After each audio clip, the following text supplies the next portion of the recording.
कि इस हिंदू आध्यात्म सेवा मेला में पधारे हुए सभी गौ भक्तों से निवेदन है जो यहाँ वहाँ घूम रहे हैं, कृपया यथाशीघ्र गुरु पुत्र सभागृह में पहुँचने की कृपा करें। अगले कुछ ही क्षणों में अपना अमृतमयी गौ भारती सम्मेलन और गौ कथा प्रारंभ होने जा रही है। मेला क्षेत्र में घूम रहे सभी दर्शकों से एवं गौ भक्तों से निवेदन है, कृपया यथाशीघ्र गुरुपुत्र सभागृह जैन पेवेलियन के बाजू में यथाशीघ्र पहुंचें। अगले कुछ ही क्षणों में हमारा गौ सम्मेलन प्रारंभ होने जा रहा है। सबके हाथ में वो पत्रक है, पत्रक में देखिए आरती लिखा हुआ है ना, ऊपर का 2 कड़ी बोलते हैं। हमारे पीछे एक बार अभ्यास के लिए सिर्फ बोलिए ना। आप सब अपने सामने पत्रक रखिए, लिखा हुआ है उसमें ओम जय गौ माता। बोलिए आप लोग हमारे पीछे, ओम जय गौ माता मैया जय गौ माता। जोर से बोलिए उच्च स्वर में, ओम जय गौ माता मैया जय गौ माता जग की पालनहारी जग की पालनहारी भवनिधि की त्राता। ओम जय गौ माता तुम्हारे तन में मैया सारे देव बसे पावन तीर्थ सभी माँ चरण माही लागे। ओम जय गौ माता। इसी प्रकार से इस आरती का अपने घर में हमको अभ्यास करना है ना। जब हमको अच्छे से बोलने आ जाए तो हम हफ्ते में एक दिन गौ माता का पूजन करें और उनकी आरती भी उतारें ना। और ये गीत हमारे पीछे एक बार फिर से बोलेंगे उच्च स्वर में, वही गीत ना। छोटी छोटी गैया छोटे छोटे ग्वाल, और जोर से बोलिए, छोटी छोटी गैया छोटे छोटे ग्वाल छोटो सो मेरो मदन गोपाल। आगे आगे गैया पीछे पीछे ग्वाल, आगे आगे गैया पीछे पीछे ग्वाल। ताली भी बजाइए जोर से। आल बीच में मेरो मदन गोपाल। छोटी छोटी गैया छोटे छोटे ग्वाल छोटो सो मेरो मदन गोपाल। कारी कारी गैया गोरे गोरे ग्वाल श्याम वरण मेरो मदन गोपाल। जय श्री राम। छोटे देखो हम सब छोटे बच्चे विद्यालय में पढ़ते हैं, ऐसे ही वेद विद्यालय पनवेल उसके 2 बटुक आए हैं, है ना। हमारे भारत की सनातन धर्म की पढ़ाई कैसे होती है वो सब अध्यापकों को, पालकों को और बच्चों को देखना चाहिए। वेद विद्यालय पनवेल के बटुक हमारे बीच में हैं, वो ऊपर आएंगे और हमें वेद पाठ सुनाएंगे और सब बच्चे बड़े ध्यान से सुनेंगे। वेद विद्यालय के बटुक तुरंत आगे आएंगे, दौड़ करके मंच पर आएंगे। ये आपकी ही उम्र के बच्चे हैं, वेद विद्यालय में पढ़ते हैं। इनका कॉन्फिडेंस देखिए, इनका उच्चारण देखिए, भारतीय सभ्यता, संस्कृति, इतिहास, परंपरा, महापुरुषों में इनकी श्रद्धा आपको देखने को मिलेगी। दोनों बटुक आ जाएं।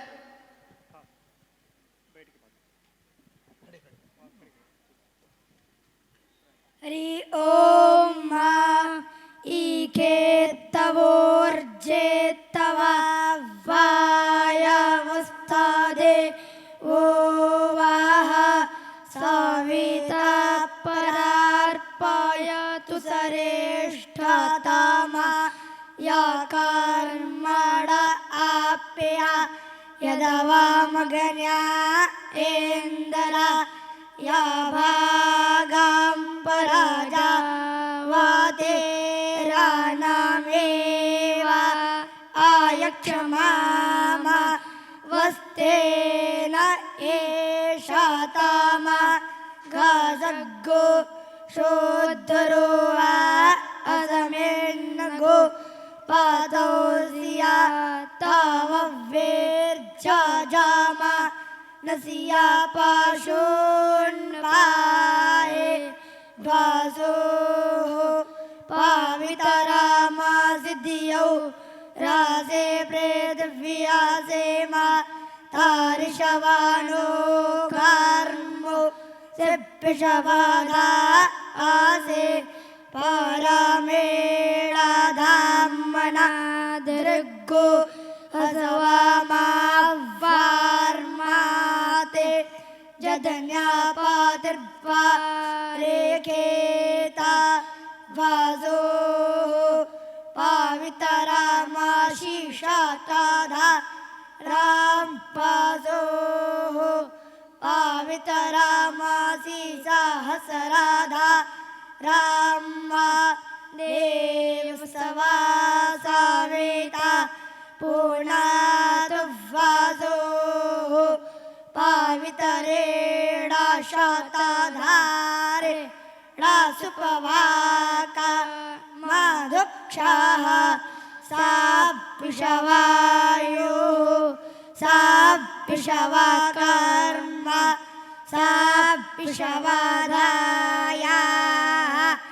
इन्द्रस्य तवा भागग्गो सोमेन तान च मिप्पिषडो हवियग्गो रक्षा अगणे परातापादय परातञ्चार्किया मितच्छाकेयान्तान्नमे राध्याताम् ईदा महामन्रेता सतियामुपयेमे कस्तवा जो नक्ते सतवा जो नक्ते कसमयित्तवा जो नक्ति तसमयित्तवा जो नक्ते कर्मणे वां वेका यावाम प्रत्युष्टगो रक्षाः प्रत्युष्टा आरातायो निष्टप्तगो रक्षो निष्टप्ता आरातायाः उर्वान्तरिक्षमन्नवेमि दोरासे दोर्वा तान्दोर्पताञ्जो समा दोर्पते तान्दोर्पजां वयन्दोर्पामः देवाना मासे पन्नेतामग्गो शशनेतामं पप्रेतामन् दुष्टातामन्दे वाहोतामम् अर्हूतामासि आवृत्ता नन्दरिग्गो हसवामा वार्माते जदन्यापादिर्वा रेखेता विषणुसवात्करामाता मोरुवाताय पहतग्गो रक्षो जक्षान्तां पञ्च देवसी यतवा सावेतो परासावेशवेनोर्वा उयां पोषणो हस्ताभ्याम् अगनाये जुष्टाङ्गिर्न म्यगने गोमाभ्यां जुष्टाङ्गिर्नामि भूताय तवा नारा ताये सवाराभिविकिये खान्दरगो हान्तान् दुर्जाः पृथिव्यामुर्वान्तारक्षामन्नवे मे पृथिव्यास्तव नाभौसा दयाम्यादित्या उपस्थे गणे हव्यग्गो रक्षा हरि ओम पावितरे स्वाहा।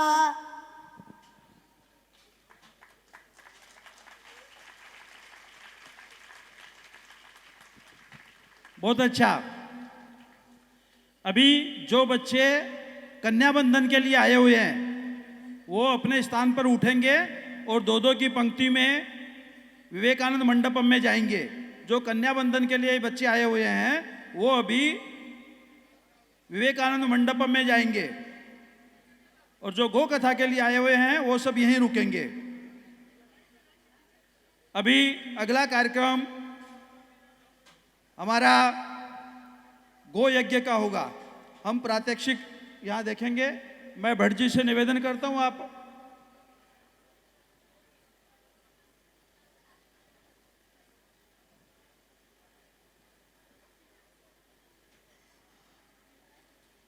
श्री उत्तम जी महेश्वरी एक बार मंच पर आएंगे। इन बच्चों ने इतना अच्छा वेद पाठन किया है, उनको आशीर्वाद देंगे।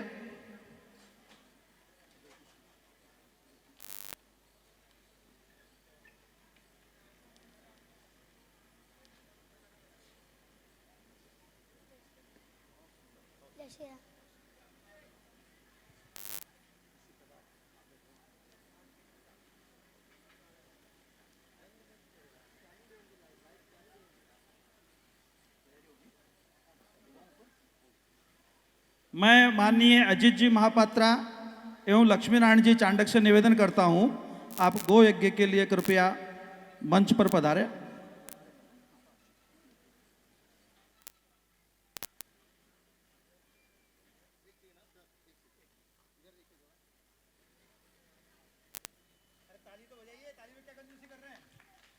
देखो बच्चों के सम्मान में करतल ध्वनि करनी चाहिए।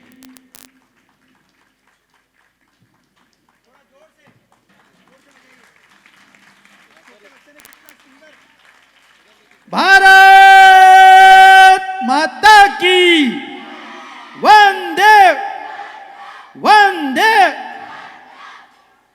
धर्म की अधर्म का प्राणियों में विश्व का गौ माता की भारत माता की। धन्यवाद। बच्चे नीचे। अब हम गो यज्ञ का प्रात्यक्षिक देखेंगे।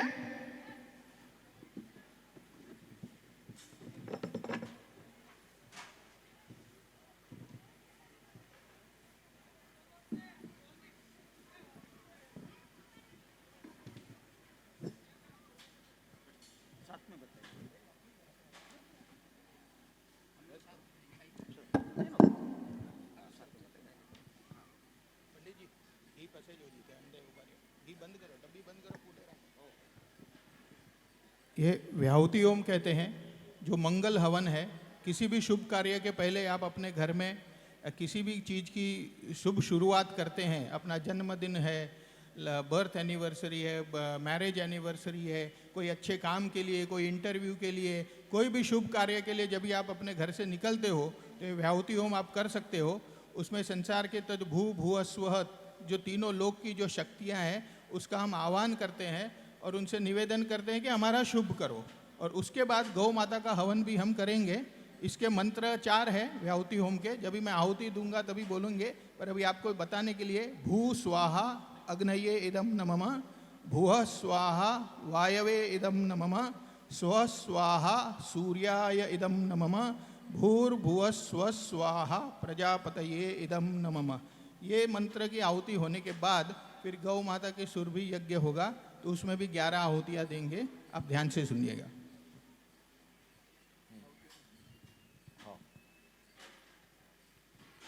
ओम भूः स्वाहा अग्नये इदं नमः, भुवः स्वाहा वायवे इदं न मम स्वः स्वाहा सूर्याय इदं न मम भूर्भुवः स्वः स्वाहा प्रजापतये इदं न मम।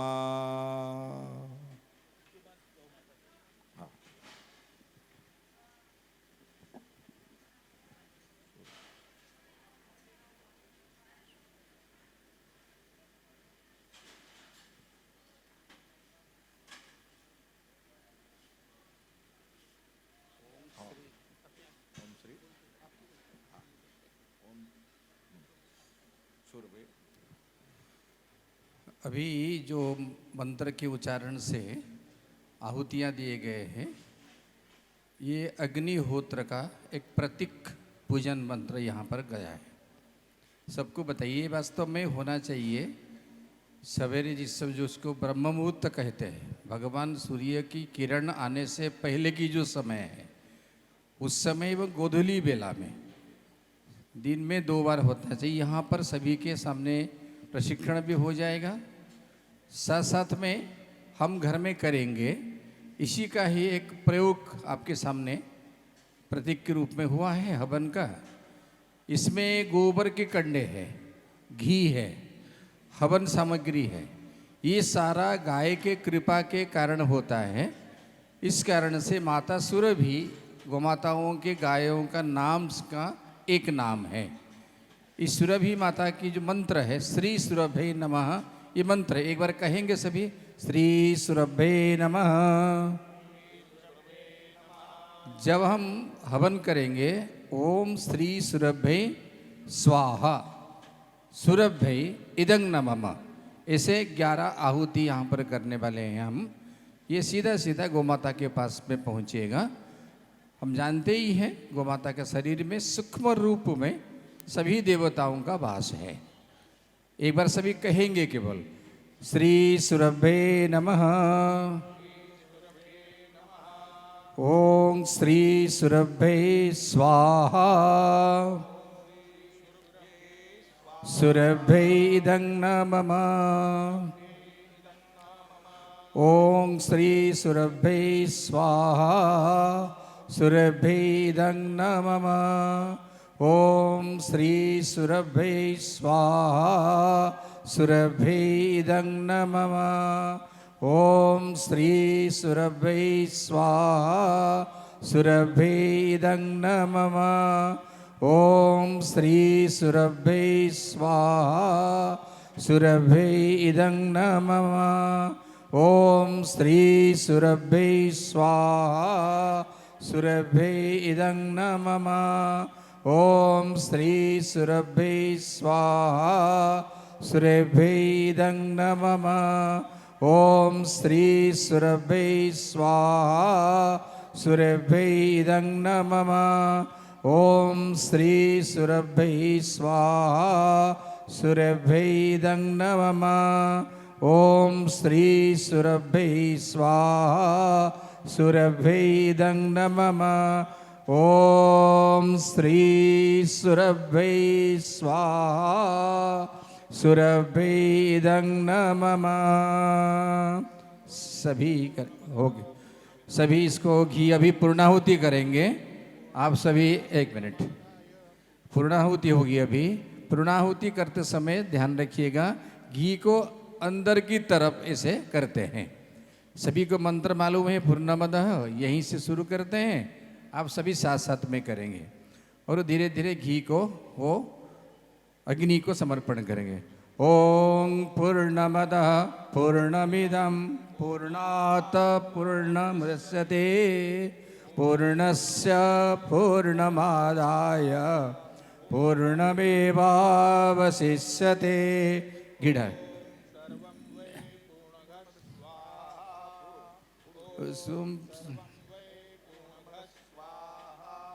आप इसको ऐसे धीरे धीरे धीरे ओम शतधार, दोनों हाथ पकड़िए, दोनों हाथ पकड़िए इसको।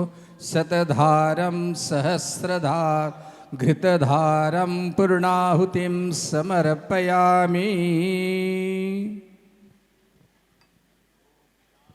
सभी एक साथ कहेंगे, यज्ञ भगवान की जय, गौ माता की जय, गायत्री माता की जय, गंगा माता की जय, गीता माता की जय। बोलो सियावर रामचंद्र की जय। हर हर महादेव शंभो।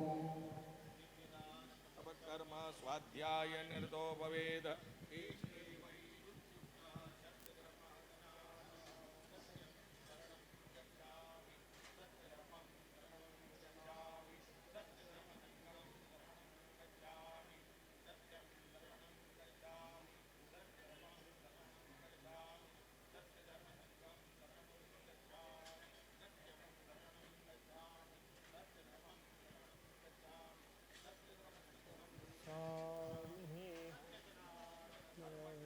जय जय।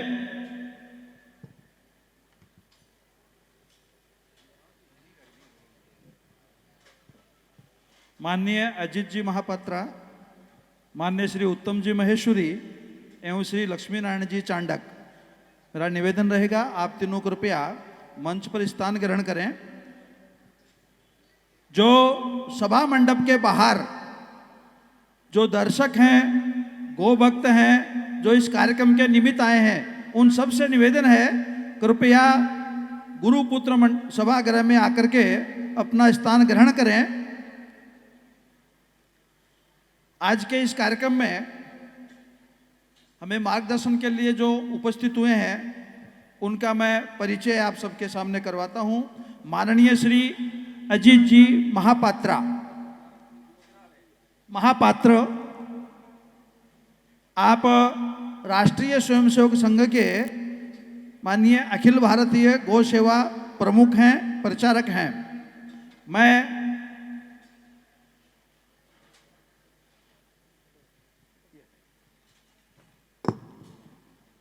श्री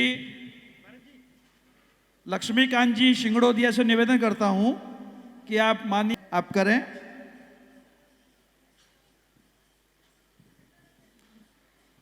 दूसरे आज के जो अपने वक्ता हैं, हम सबके सुपरिचित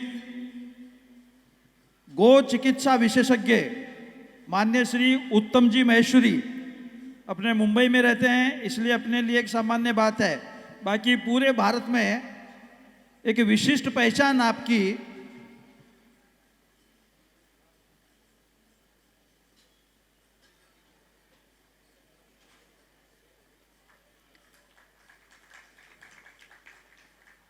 श्री गणेश जी परब से मैं निवेदन करता हूं कि आप कृपया उत्तम जी महेश्वरी का, वैसे अपने परिवार के सदस्य हैं, आज अपने वक्ता हैं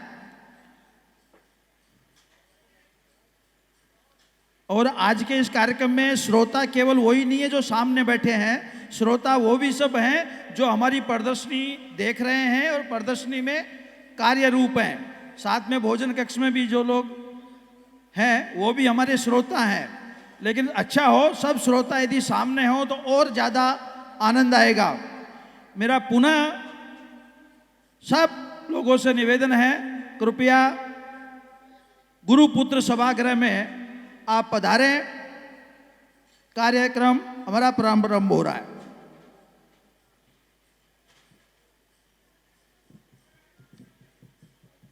एक और परिचय आप सब लोगों का के सामने श्री लक्ष्मी नारायण जी चांडक हमारे बीच में उपस्थित हैं। विश्व हिंदू परिषद के केंद्रीय टोली के गोरक्षा टोली के आप माननीय सदस्य हैं। अपने बीच में गौ सेवा की कार्यकर्ता श्रीमती गुंजाल जी उपस्थित हैं। मैं उनसे निवेदन करता हूं आप एक बार मंच पर आएं और श्री चांडक जी का आप सम्मान करें पुष्पगुच्छ से। मुंबई जैसे महानगर में कार्यक्रम के निमित्त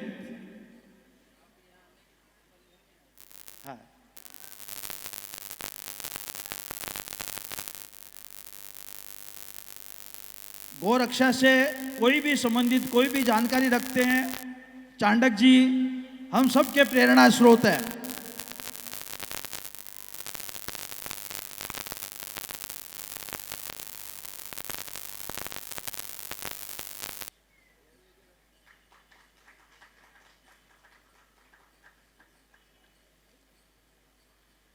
कार्यक्रम का प्रत्यक्ष प्रारंभ करते हैं। मैं श्री उत्तम जी महेश्वरी से निवेदन करता हूँ, गो चिकित्सा मतलब गाय के पंचगव्य से हमारी चिकित्सा किस प्रकार से होती है, होती आई है और वर्तमान में भी किस प्रकार से हो रही है, हम सबका मार्गदर्शन करेंगे माननीय श्री उत्तम जी महेश्वरी।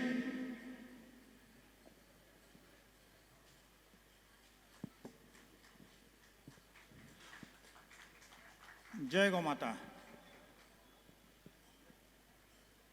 आदरणीय अजीत जी, आदरणीय लक्ष्मीनारायण जी चांडक एवं सभी गो भक्त मित्र,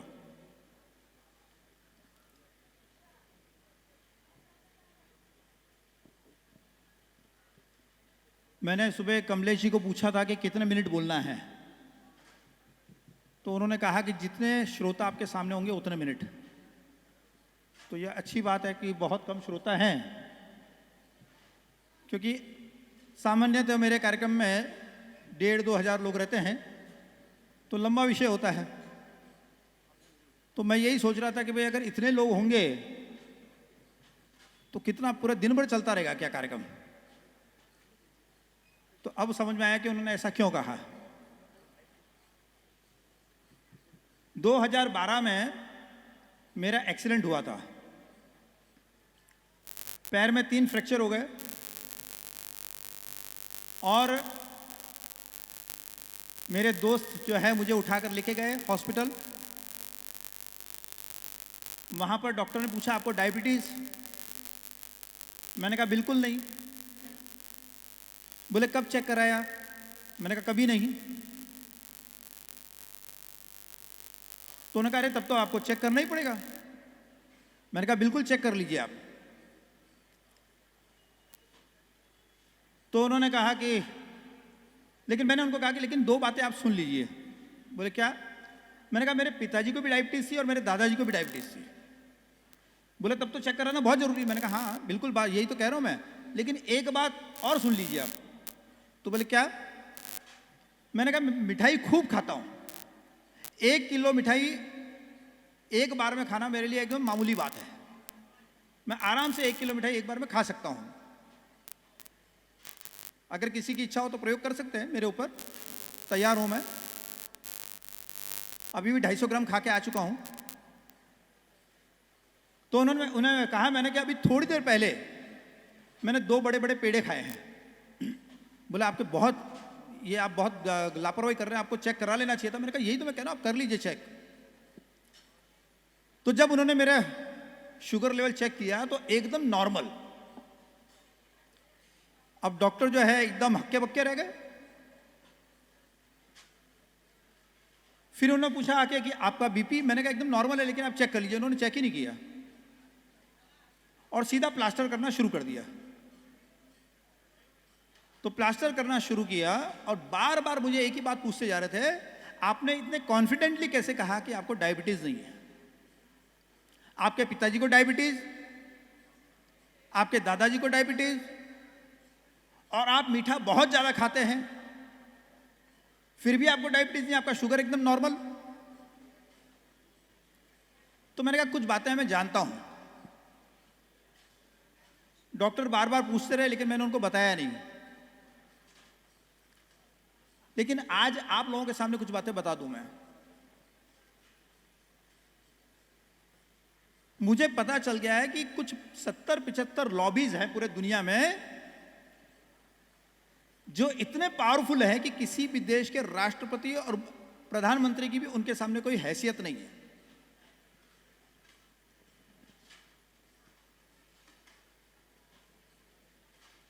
वो पूरी दुनिया को अपने हिसाब से चला रहे हैं।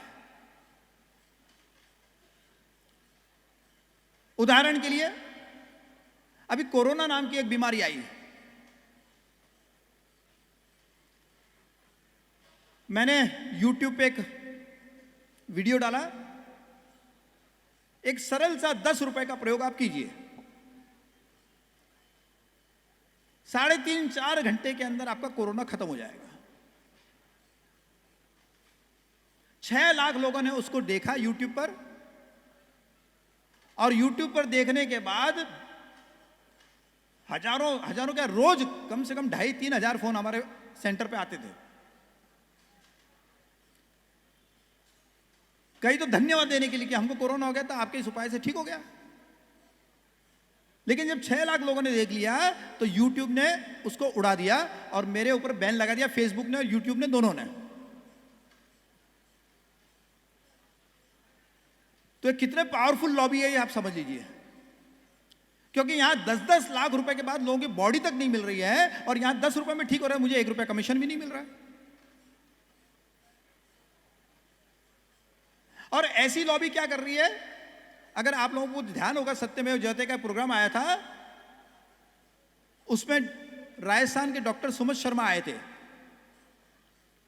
और उन्होंने बताया 19 पैसे की दवाई 17 रुपए में बिक रही है। और ऐसी 1-2 दवाई नहीं, हजारों हजारों दवाइयां इस प्रकार से बिक रही है, जितनी कीमत है उससे कई गुना महंगी वो बिक रही है। लेकिन किसी सरकार की हिम्मत नहीं है कि उनके एमआरपी को कंट्रोल कर सके।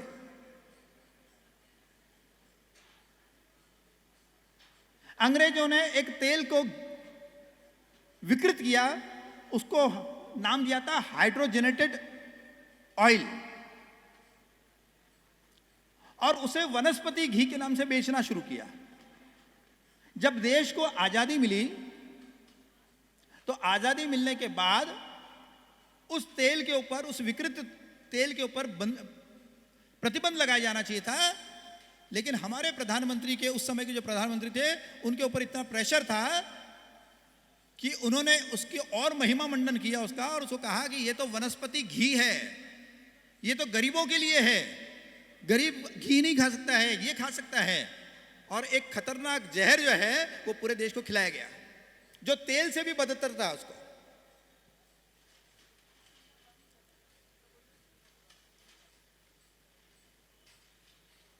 और घी को बदनाम लगातार पिछले 70-75 सालों में लगातार घी को बदनाम किया गया है।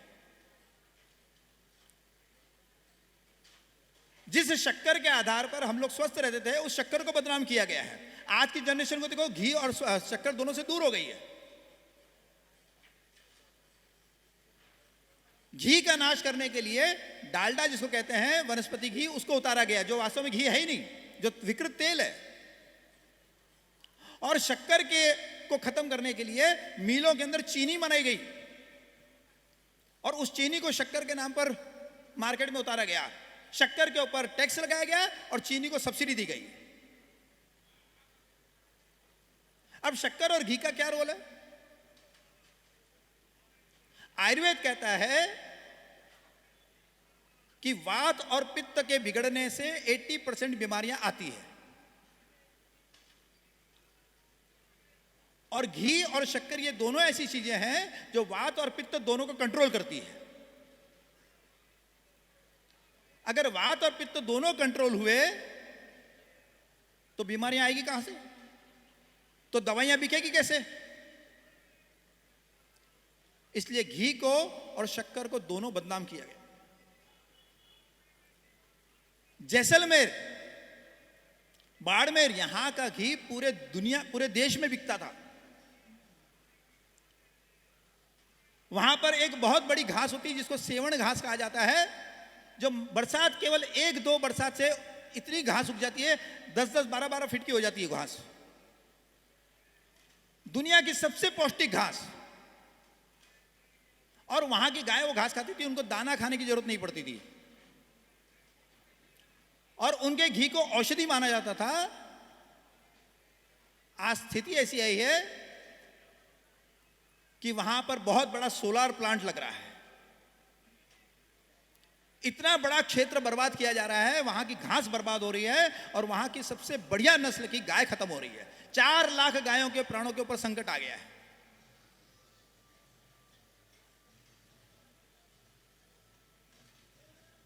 एक ऐसी लॉबी है जिसने पूरे धरती को जहरीला बना दिया,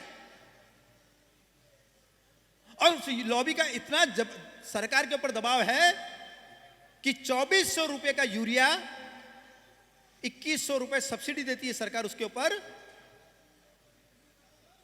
और वो एकदम सस्ते में किसानों को दिया जा रहा है। मेरे फिगर थोड़े बहुत इधर उधर हो सकते हैं, आप गूगल पे ढूंढ लीजिएगा। वो जहर बेच रहे हैं और सरकार उस पर सब्सिडी दे रही है। और ये आज से शुरू नहीं हुआ है, ये देश को जब से तथाकथित आजादी मिली है तब से शुरू हुआ है। पूरे देश की धरती को जहरीला बनाया जा रहा है और किसी सरकार में ताकत नहीं है, दुनिया की किसी सरकार में, कि वो उसको रोक सके, बल्कि ऊपर से सब्सिडी दी जा रही है उनको।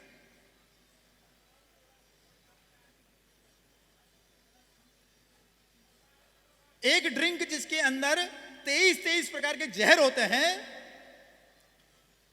वो 23 प्रकार का ड्रिंक कोल्ड ड्रिंक के नाम से हमारे देश में बिक रहा है। जब मोरारजी देसाई प्रधानमंत्री थे तो उन्होंने इनको भगा दिया था, कोको कोला को 48 घंटे के अंदर उनको देश छोड़ने के लिए कह दिया था। तो कुछ ही समय के बाद मोरारजी देसाई की सरकार गिर गई। जो इनके विरोध में जाता है उसका क्या हाल होता है ये आप देख लीजिए। ये पेस्टिसाइड के नाम पर जहर बेच रहे हैं।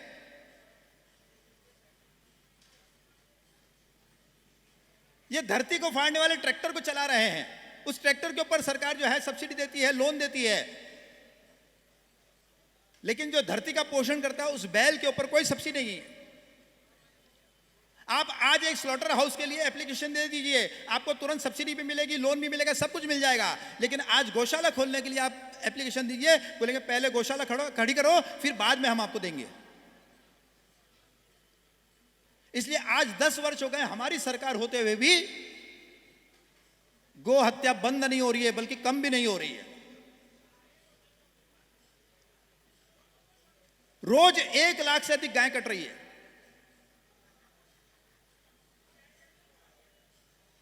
अभी अभी गौ सेवा आयोग ने एक सर्वे किया।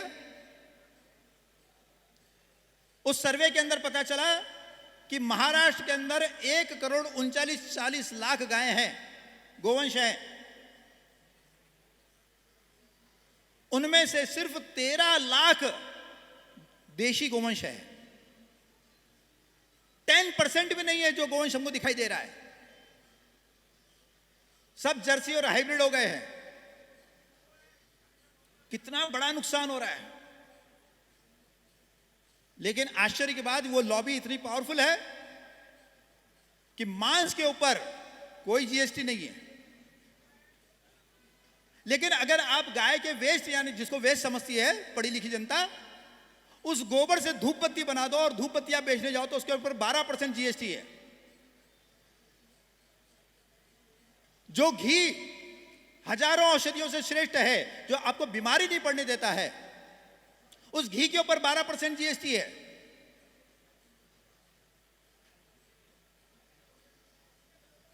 अब आप सोच लीजिए अपने बच्चों का भविष्य हम किसके आधार पर छोड़ सकते हैं। ये सरकारों की हिम्मत नहीं है कि इन लॉबी के सामने वो खड़ी हो जाए, और जनता सो रही है। पहले राक्षस जो है वो गायों के ऊपर हमला करते थे क्योंकि वो चाहते थे पूरी दुनिया को अपनी मुट्ठी में करना, क्योंकि गाय है तो आपको औषधियों की आवश्यकता नहीं है।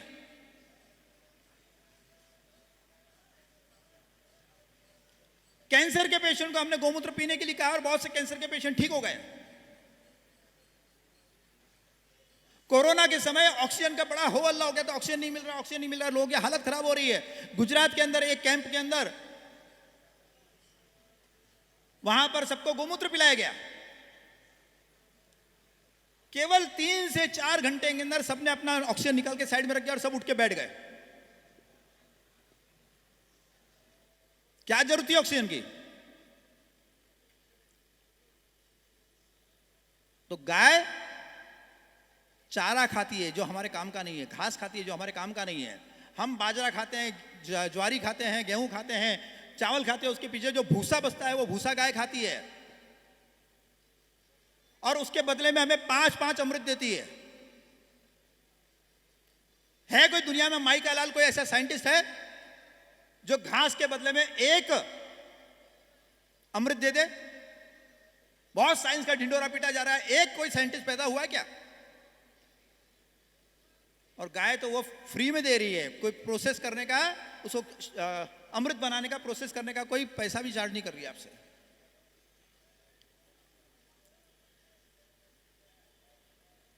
है कोई कॉर्पोरेट कंपनी ऐसी जो आपको इतने इतने रिटर्न्स देती है, वो आपको अमृत दे सके? तो गाय 5-5 अमृत दे रही है, दूध, दही, घी, गोबर, गोमूत्र, और उस गाय की दुर्दशा हो रही है। अगर गाय का गोबर किसानों को मिले, गाय का गोमूत्र किसानों का उपयोग करना उनको सिखा दिया जाए, तो ये जितनी फर्टिलाइजर कंपनियां जो जहर बेच रही है, जितनी पेस्टिसाइड कंपनियां, सबकी सब बंद हो जाए। इसलिए वो चाहती है कि गौ हत्या हो। अगर गाय का गोमूत्र और गाय का घी वगैरह दिया जाए, तो ये जितनी फार्मास्यूटिकल्स है, ये सबको बोरिया बिस्तर बंद करके अपने अपने देशों में जाना पड़ेगा। आज आपके हाथ में मोबाइल दे दिया गया है, 4G 5G सब आ गए हैं, लेकिन आपको पता है इसका जो रेडिएशन है वो आपके ऊपर कितना खतरनाक है? ये जो बच्चों को दिया गया, पहले कहते थे बच्चों को मत दो, लेकिन कोरोना काल से सब बच्चों के हाथ में मोबाइल आ गए। और कोरोना काल के बाद से एक बीमारी शुरू की है, TTS, thrombosis with thrombocytopenia syndrome. Thrombosis में क्या होता है कि खून जो है वो गाढ़ा हो जाता है, हार्ट अटैक आ जाता है। अगर वो खून गाढ़ा होके हमारी आर्टरीज वगैरह के अंदर फंस जाए तो हार्ट अटैक आ जाता है, तुरंत डेथ हो जाती है। और थ्रोम्बोसाइटोपेनिया में खून इतना पतला हो जाता है कि ब्रेन हेमरेज हो जाता है, आदमी तुरंत मर जाता है। आपने कई वीडियोस देखे होंगे कि लोग हंसते खेलते गाते कूदते मैदानों के ऊपर खेलते हुए मर रहे हैं धड़ाधड़, युवा लोग। अब ये वैक्सीन का प्रयोग असर है, या ये रेडिएशन का असर है, या ये जो जंक फूड चल रहा है देश में उसका असर है, पता नहीं। लेकिन इन जिनका भी हो, ये गाय के माध्यम से उसका समाधान हो सकता है। आज अगर आप एंटी रेडिएशन चिप लगा लेते हैं मोबाइल के ऊपर, तो रेडिएशन का असर नहीं होगा। लेकिन आप जरा गूगल कीजिए, आपको पता चलेगा एंटी रेडिएशन जो चिप है वो 300 रुपए से लेके 5,000 5,500 तक के बिक रहे हैं। वो कितने इफेक्टिव है पता नहीं है, लेकिन गाय के गोबर से बना हुआ एंटी रेडिएशन चिप आप उसके ऊपर लगा दीजिए मोबाइल के पीछे, आपके ऊपर रेडिएशन का असर नहीं होगा। 800 करोड़ की जनता है देश में, कम से कम 100 करोड़ लोग तो मोबाइल चिप यूज करते होंगे। अगर हम केवल वो गोबर का चिप एक्सपोर्ट करना शुरू कर दें, तो गाय का मांस स्मगल करने की जरूरत नहीं पड़ेगी। एक्सपोर्ट नहीं होता हमारे यहां से गाय का मांस, लेकिन गाय का मांस जो है पूरे दुनिया में स्मगल हो रहा है, बहुत बड़ी मात्रा में हो रहा है देश से, लाखों टन। क्योंकि हमने गोबर का महत्व नहीं पहचाना। 30-30 हजार के लाख रुपए के मोबाइल खरीद रहे हैं, लेकिन उसके लिए 60 रुपए का जो एंटी रेडिएशन चिप है वो हमारे पास नहीं है।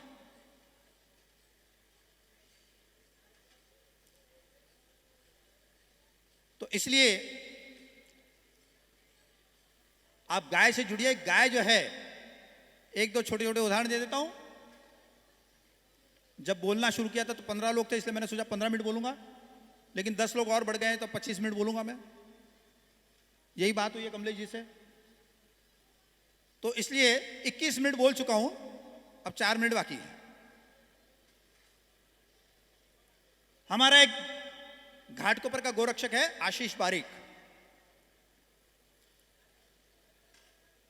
चुना भट्टी में गो हत्यारों ने उसके ऊपर हमला कर दिया, जिससे वो मांस काटते हैं, गाय काटते हैं, उसी से उसके सिर पर वार किया। वार करते ही पूरा स्कल कट गया, स्कल बोन कट गई, अंदर की नस तक कट गई, वो वहीं पे बेहोश हो गया।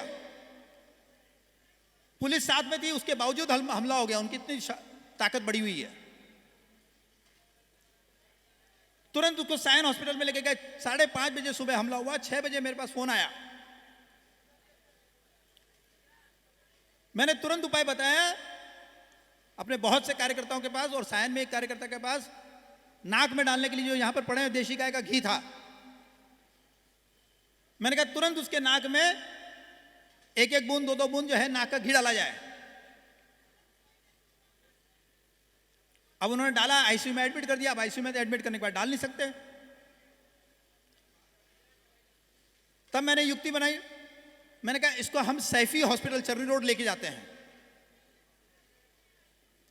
ताकि हमको मौका मिल जाए इसके नाक में घी डालने का, क्योंकि डॉक्टरों से यह होने वाला नहीं है ठीक। हमारा एक युवा कार्यकर्ता, एक डैशिंग कार्यकर्ता चला जाएगा हमारे हाथ से। तो हमने उसको वहां से निकाला। एम्बुलेंस में 2 बार मैंने उसके नाक में घी डाल दिया, एक एक बूंद।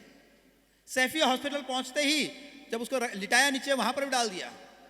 अब वो लोग अपनी फॉर्मेलिटीज कंप्लीट करने लगे, बाद में आईसीयू में लगे। तब तक हमने 7-8 बार उसके नाक में घी डाला। सुबह 5:30 बजे हमला हुआ था, डॉक्टर आए 3 बजे। तब तक टेस्ट वेस्ट यही सब चल रहा था। और डॉक्टर ने कहा कि इसके ब्रेन के अंदर बहुत सारा ब्लीडिंग हो गई है, और वो ब्लीडिंग को, ब्लड को निकालने के लिए ऑपरेशन करना होगा। तो आप लोग रुपए की व्यवस्था करके रखिए, कल हम ऑपरेशन कर देंगे। तो हमारे कार्यकर्ताओं ने कहा कल क्यों कर रहे हो, आज ही कर दीजिए, हम रुपए की व्यवस्था भी हमारे पास है, हम लेके आए साथ में। तो उन्होंने कहा नहीं, ऐसे नहीं, सब व्यवस्था करनी पड़ती है, इनको एनेस्थीसिया देना होगा, कई चीजें करनी पड़ेगी, उसके लिए पूरा थिएटर तैयार करना होगा, ऐसे थोड़ी हो जाएगा, कल सुबह सुबह करेंगे। दूसरे दिन सुबह फिर से उसका सीटी स्कैन किया गया, और डॉक्टर को आश्चर्य हुआ कि जो अंदर ब्लीडिंग हो गई थी वो ब्लड पूरा गायब हो गया है। डॉक्टर ने कहा हम तो ब्लड निकालने के लिए ऑपरेशन करने वाले थे, जब ब्लड ही नहीं है अंदर तो ऑपरेशन किस बात का। और ऑपरेशन नहीं करना पड़ा। डॉक्टर जो न्यूरो सर्जन थे उन्होंने कहा ये पिछले 25 साल में पहला केस है, ऐसे केस में 2% से ज्यादा लोग बचते नहीं है,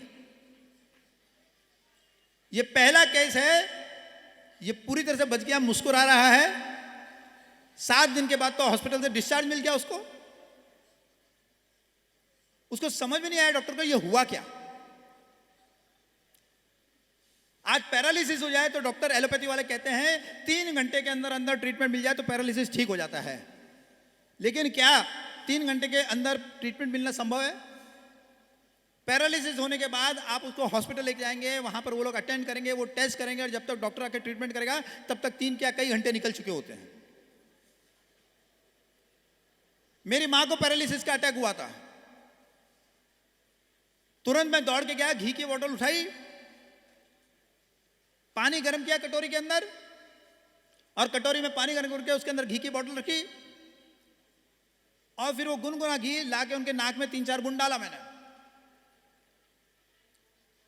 15 मिनट के अंदर अंदर जो उनका चेहरा एकदम टेढ़ा हो गया था वो सीधा हो गया, और पैरालिसिस ठीक हो गया।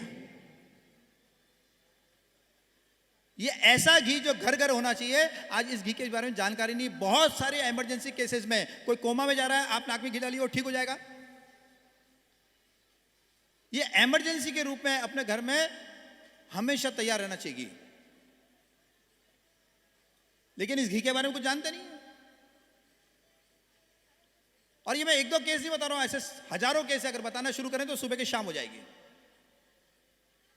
और केवल इमरजेंसी में काम आने वाली चीज नहीं है, ये आपको 90 से ज्यादा रोगों से बचाने वाली चीज है।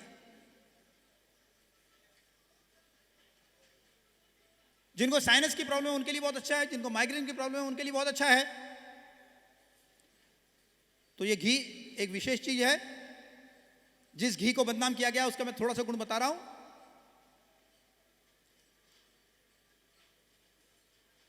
कई लोग बोलते हैं भाई हम गोमूत्र का प्रचार करना चाहते हैं, लेकिन लोग कहते हैं गोमूत्र में दुर्गंध आती है। अब एक संजीवनी रस बनाया गोमूत्र से, कोटा के डॉक्टर राकेश अग्रवाल ने। उसमें आपको जब तक कोई कहेगा नहीं ये गोमूत्र है, आपको पता भी नहीं चलेगा कि गोमूत्र है। उसमें एक विशेष जैसे कोई शरबत की सुगंध है उसके अंदर, शरबत का टेस्ट है उसके अंदर। ये संजीवनी रस सर्दी के मौसम में होली तक हर एक को पीना चाहिए। साल भर बहुत सारी बीमारियां नहीं आएगी। जिनको ऑलरेडी बीमारियां हो चुकी है वो भी अगर ये पीते हैं तो इसका नाम ही है संजीवनी रस। ये आपको जीवन प्रदान करने वाला है, संजीवनी है, जिसने लक्ष्मण जी को जीवन दिया था। इसके अंदर आपको नेचुरल फॉर्म में सोना मिलेगा, नेचुरल फॉर्म के अंदर आपको चांदी मिलेगी, इसमें शिलाजीत अब मिलेगा आपको नेचुरल फॉर्म में। कोई मिलावट कोई मिलाई नहीं, गौमाता दे रही है। लेबोरेटरी में टेस्ट किया गया है। यहां डॉक्टर राकेश अग्रवाल थे मुंबई आईआईटी में, उन्होंने ये सब टेस्ट किया है। ये घर घर में संजीवनी रस होना चाहिए।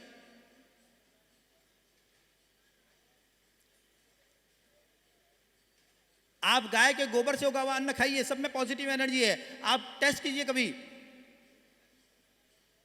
जो यूरिया से और सब जहरीले चीजों से उगा हुआ अन्न है, उनके अंदर नेगेटिव एनर्जी है। आज मार्केट में 99% नेगेटिव एनर्जी वाली चीजें हैं। हम पैसे पॉजिटिव एनर्जी का दे रहे हैं और खरीद के लेके आते हैं नेगेटिव एनर्जी की चीजें। ये गाय को गाय के लिए नहीं बचाना है, गाय को हमें इंसान के लिए, अपने लिए बचाना, अपने बच्चों के लिए बचाना है। गाय मां है, मां बचेगी तो बच्चे बचेंगे। अगर मां ही खत्म हो गई तो बच्चे कहां से बचेंगे?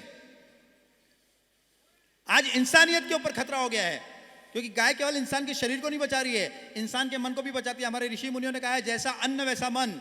गाय के पंचगव्य अत्यंत सात्विक है, और बाकी ये सब चीजें हैं दूषित है, इसलिए आतंकवाद का खतरा बढ़ रहा है। इसीलिए सब देश आपस में लड़ रहे हैं, सब एक दूसरे को लूटने में लगे हुए हैं। हॉस्पिटल जाते हैं लोग अपने इलाज करवाने और उनकी किडनी निकाल दी जाती है वहां पर। ये सब क्यों हो रहा है? क्योंकि जहरीला अन्न खा रहे हैं तो मन भी जहरीला हो गया सबका। तो सात्विक अन्न खाइए, और सात्विक अन्न तभी मिलेगा जब गाय जीवित रहेगी। गाय जीवित रहेगी तो गोबर गोमूत्र मिलेगा, खेतों में पड़ेगा तो सात्विक अन्न मिलेगा। तो इस विषय को आप अधिक से अधिक फैलाइए। बस इतना ही निवेदन है कि आप इन सब्जियों का उपयोग कीजिए। अभी मकर संक्रांति आ रही है, बहुत से गोभक्त जाएंगे, गायों को हरा चारा खिलाएंगे, गायों को गुड़ खिलाएंगे, तिल खिलाएंगे, और दूसरे दिन पूरे देश में हजारों की संख्या में गाय मर जाएगी। क्यों? क्योंकि पुण्य का लालच इतना बढ़ गया, पुण्य का लालच इतना बढ़ गया कि महापाप कर रहे हैं ये भी पता नहीं चलता हमको। मकर संक्रांति के दिन नहीं खिलाना है। मकर संक्रांति के दिन संकल्प लेना है और पूरे महीने भर खिलाना है। मकर संक्रांति के दिन थोड़ा सा खिलाइए, लेकिन बसें भर भर के जाती है गौशालाओं में, और वहां इतना हरा चारा, इतना हरा चारा का इतना गुड़, और हरा चारा भी खिलाते हैं। राजस्थान में हरा चारा खिलाते हैं खूब सारा। अब अचानक एक ही दिन में गाय को जो भूखी मर रही है उसको इतना मिल जाएगा तो खा लेगी वो भी, क्योंकि भूखे मरते को अपना विवेक थोड़ी रहता है। यूं तो गाय बहुत विवेकशील प्राणी है, लेकिन जब भूख से मर रही है और अचानक एक दिन मिल जाए वो खा लेती है, फिर बाद में बीमार पड़ जाती है। केमिकल वाला गुड़ खिला रहे हैं आप। हमारे संतों को हम जो जैन संतों उनको गोचरी कराते हैं, जो हमारे सनातन धर्म के संत हैं उनको हम भोजन कराते हैं, सब केमिकल वाला। उनकी बुद्धि भ्रष्ट हो रही है संतों की। नहीं तो इतने संत हैं कि देश में गाय कट सकती है कोई? उनको भी समझ में नहीं आता है, वो भी गाय के ऊपर कुछ बोल नहीं पाते। खाली गाय में 33 कोटि देवता इतना ही बोल के रह जाते हैं। हम क्या खिला रहे हैं? खुद की बुद्धि भ्रष्ट कर रहे हैं, हम अपने संतों की बुद्धि भ्रष्ट कर रहे हैं। क्या कर रहे हैं देखिए जरा। तो इसलिए मैं कुछ कड़वी बातें बोल रहा हूं, लेकिन बोलते हैं ना डायबिटीज के पेशेंट को करेला खिलाना पड़ता है।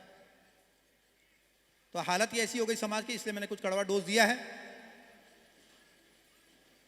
और ये अगर हो सके, सिर्फ आप लोग यहां बैठे हैं इसके हिसाब से नहीं, ये कह रहे थे आपकी आवाज दूर दूर तक जा रही है, तो अगर दूर दूर तक जा रही है तो सब लोग सुने और इसके लिए करें। यहां पर बहुत सारी गौशालाओं के स्टॉल लगे हैं। एक शांति धारा गौशाला है, यहां पर बहुत ही सुंदर गौशाला है, गौशाला नहीं सॉरी, उसका स्टॉल है। यहां पर बहुत सारे प्रोडक्ट वो बना रहे हैं, वहां पर आप देखिए। महाराष्ट्र गोपालन समिति की गौशाला का भी यहां पर स्टॉल लगा है, पथमेड़ा की गौशाला का भी यहां स्टॉल लगा है, हमारे गौ सुषमा जो गौ सेवा केंद्र है उसका भी स्टॉल लगा है यहां पर। आप देखिए, किसी भी तरह से गाय से जुड़िए, और आपके जो प्रियजन हैं, आपके परिवार के लोग हैं, आपके मित्र हैं, उन्हें भी गाय से जोड़िए। बस यही एक निवेदन है। बहुत बहुत धन्यवाद। धन्यवाद उत्तम जी। आज हम सब लोग अमृतमयी गौ भारती सम्मेलन के निमित्त यहाँ एकत्रित हैं। गाय अमृत देती है, कैसे देती है ये हमने अभी सुना और सुनेंगे। माननीय अजीत जी महापात्र हमें मार्गदर्शन करें। उसके पूर्व एक छोटा कार्यक्रम, जैसा मैंने कहा आज का कार्यक्रम अमृतमयी गौ भारती सम्मेलन है, तो गाय के अमृत पे एक ग्रंथ का प्रकाशन हो रहा है। ग्रंथ अभी लिखा जा रहा है, लेकिन उसका आवरण पृष्ठ ये निश्चित हुआ है, तो उसके आवरण पृष्ठ का विमोचन हम अजीत जी के मार्गदर्शन के पहले करेंगे। श्री सुधीर जी शर्मा से निवेदन है, आप विमोचन के लिए आप कृपया आए।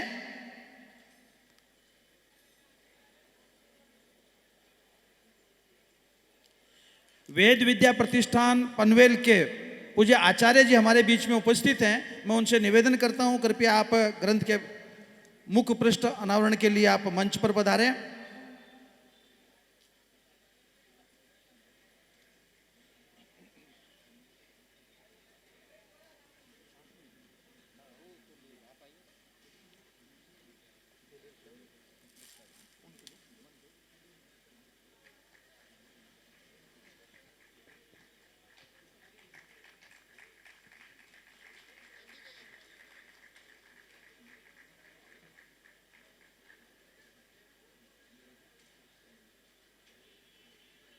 ये कमलेश जी पारेख की मेहनत है। बड़ा सुंदर ग्रंथ तैयार कर रहे हैं। लगभग 300 पृष्ठ है, कितने 300 पृष्ठ है इसमें। मैंने देखा उसे, बहुत ही सुंदर ग्रंथ है।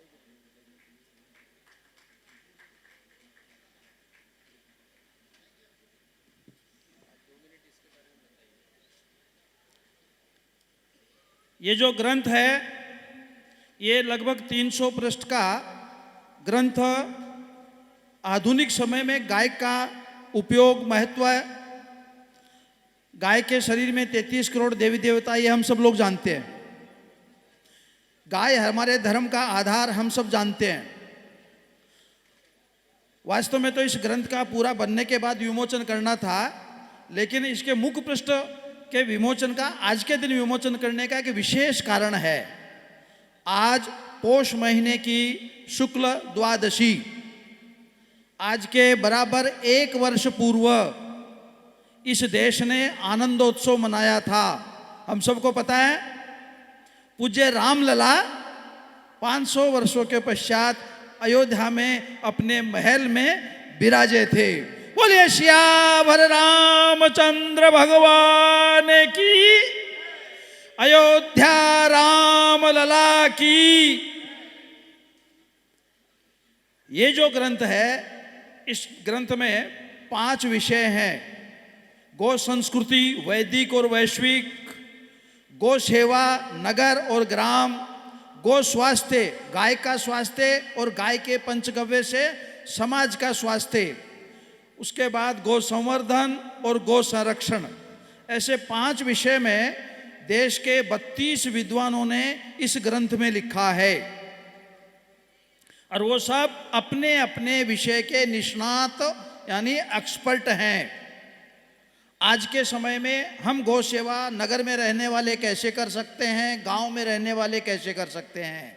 यदि मेरे पास गाय है तो उस गाय को कोई बीमारी हो सकती है क्या, उसको पहले कैसे पता चल सकता है, उसके लक्षण कैसे हों, बीमारी होगी तो उसका उपचार कैसे हो, और गाय के पंचगव्य से किस प्रकार की औषधियों का निर्माण हो रहा है, हमें उनका क्या फायदा है। गौ संवर्धन के बिना ये सब संभव नहीं है, तो गौ संवर्धन करने के लिए हमें क्या करना चाहिए, और गौ संरक्षण के सामाजिक पहलू और कानूनी पहलू दोनों इस ग्रंथ में हैं। व्यक्ति के रूप में मेरी क्या जिम्मेदारी है गौ संरक्षण के लिए, समाज के रूप में हम सब की क्या जिम्मेदारी है, और चूंकि हम लोकतंत्र में रहते हैं तो सरकार की क्या जिम्मेदारी है, और हमारी जो न्याय व्यवस्था है उन्होंने क्या क्या निर्णय अब तक दिए हैं, और हमारे न्याय में इसका स्थान कौन सा है। ऐसे सब विषय इस ग्रंथ में हैं।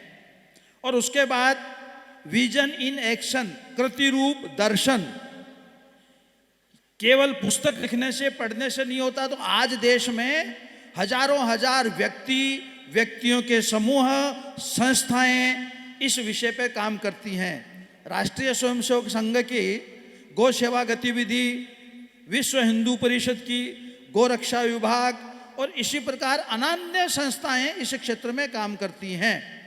तो देश के मुख्य रूप से 5 क्षेत्र में होने वाला एक एक सैंपल विजन इन एक्शन, कृतिरूप दर्शन ऐसे केंद्र की इसमें जानकारी है। और उसके पश्चात प्रेरणा पुरुष, ऐसे 5 महापुरुष जिन्होंने अपना जीवन, अपना वैभव, अपनी संपत्ति सब कुछ गौ माता के लिए दी है। ऐसे 5 प्रेरणा पुरुषों का जीवन चरित्र भी इस ग्रंथ में है। सभागृह में बैठे हुए, सभागृह के बाहर सभी लोगों से निवेदन है, इस ग्रंथ को हमने अवश्य पढ़ना चाहिए। शुरू में मैंने कहा आज उसका कारण यह है कि इस ग्रंथ का जो पहला विषय है, पहला जो लेख है वो है राम राज्य का आधार गौ माता और गो कृषि ही था। इस विषय पर राष्ट्रीय स्वयंसेवक संघ के अखिल भारतीय गौ सेवा प्रमुख श्री राघवन जी के लेख से इस ग्रंथ का प्रारंभ होता है। इसलिए आज के दिन जब रामलला अपने धाम में पधारे, ऐसे पवित्र दिन पर इस ग्रंथ का मुख पृष्ठ का हमने आज विमोचन किया है। बोले गौ माता की, सियावर रामचंद्र भगवान की, अयोध्या राम लला की।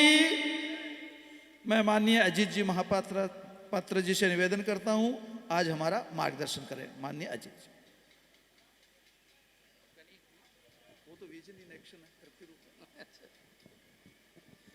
श्री सुरभै नमः।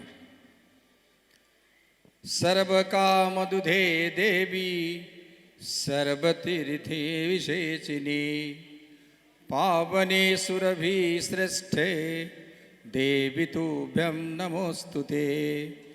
लक्ष्मीर्जालोकपालानां धेनुरूपेण संस्थिता, घृतं वहति यज्ञार्थ मम पापं व्यपोहतु। श्री सुरभे नमः। मंच के ऊपर विराजमान मेरे से ज्येष्ठ श्रेष्ठ दोनों जगन्नाथ बलभद्र जैसे हैं, बीच में उनके से बहुत ही कम जानने वाला व्यक्ति मैं हूँ। आज उनके सामने हम बोलने के लिए जा रहे हैं और मेरे सामने ऐसे कुछ भगिनी और बंधु बैठे हैं, व्यक्तिगत रूप से मैं जानता हूँ। उनको जीवन ही एक कृतिरूप है। गोमाता के विषय में जिस प्रकार का काम कर रहे हैं, प्रत्यक्ष कुछ बंधु भगिनियों का कार्य को मैंने देखा हूँ। उसके बारे में भी थोड़ा मैं यहाँ पर जहाँ जहाँ छोटे छोटे गाँव में कुछ कर रहे हैं उसके बारे में थोड़ा आपके सामने रखता हूँ। मान्यवर डॉक्टर साहब जी ने आपके सामने एक बीज रूप में जितनी विषय रखा, कहते हैं एक छोटा सा सुभाषित को व्याख्या करते हैं तो घंटों जाते हैं। एक नाम में लेता हूँ, स्वामी प्रज्ञानंद जी महाराज, जगन्नाथपुरी में बाली घाई एक स्थान है, पुरी मंदिर के पास में। भगवत गीता के ऊपर में प्रवचन करते हैं, कथा करते हैं। वो कथा कहते नहीं है, कहते हैं कि मैं प्रवचन करता हूँ। क्रिया योग के जो आज विश्व की गद्दी है वहीं आप विराजमान हैं। पूज्य स्वामी हरिहरानंद गिरी के मार्ग में आप आसीन हैं। उन्होंने जो भगवत गीता का प्रवचन करते हैं, 18 अध्याय का कभी उन्होंने प्रवचन नहीं किया। कहीं भी इतने सालों से करते हैं, एक अध्याय का प्रवचन भी उन्होंने नहीं किया। उनको पूछते हैं तो कर नहीं पाता हूं, मैं क्या करूं। बड़ा सुंदर पद्धति है उनका। मंच में बैठ करके व्यासपीठ में उन्होंने पूछते हैं कि 7th, 8th, 9th, 10th इसी क्लास में पढ़ने वाले जितने बच्चे बच्चियां हैं, तुमको भगवत गीता का कोई भी श्लोक याद है क्या? है तो कोई एक श्लोक बोलो। 3 ऐसे विद्यार्थी जो फर्स्ट सेकंड थर्ड पहले खड़े होते हैं, बोलते हैं, उसी 3 श्लोक के ऊपर में 3.5 घंटे 4 घंटे बोलते हैं। कभी कभी 2 श्लोक में समय समाप्त हो जाते हैं, आगे नहीं बढ़ पाते हैं। मैं पिछले 17-18 साल से उनको देखते आ रहा हूँ। ऐसे डॉक्टर साहब जी ने बीज रूप में एक ही 2 श्लोक के जैसा आपके सामने विषय रखा, सारी निचोड़ आपके सामने है। कमल जी ने कहते कहते कहा कि यहाँ पर संख्या कम है।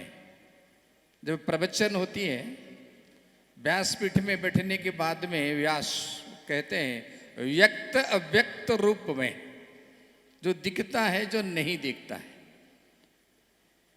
तो ऐसे जो अव्यक्त रूप में है, वो कहते हैं कि वो साक्षात भगवान ही है। कहीं ऐसे स्मरण होती है, उनके ही गुणगान किया जाता है, तो वो उपस्थित रहते हैं।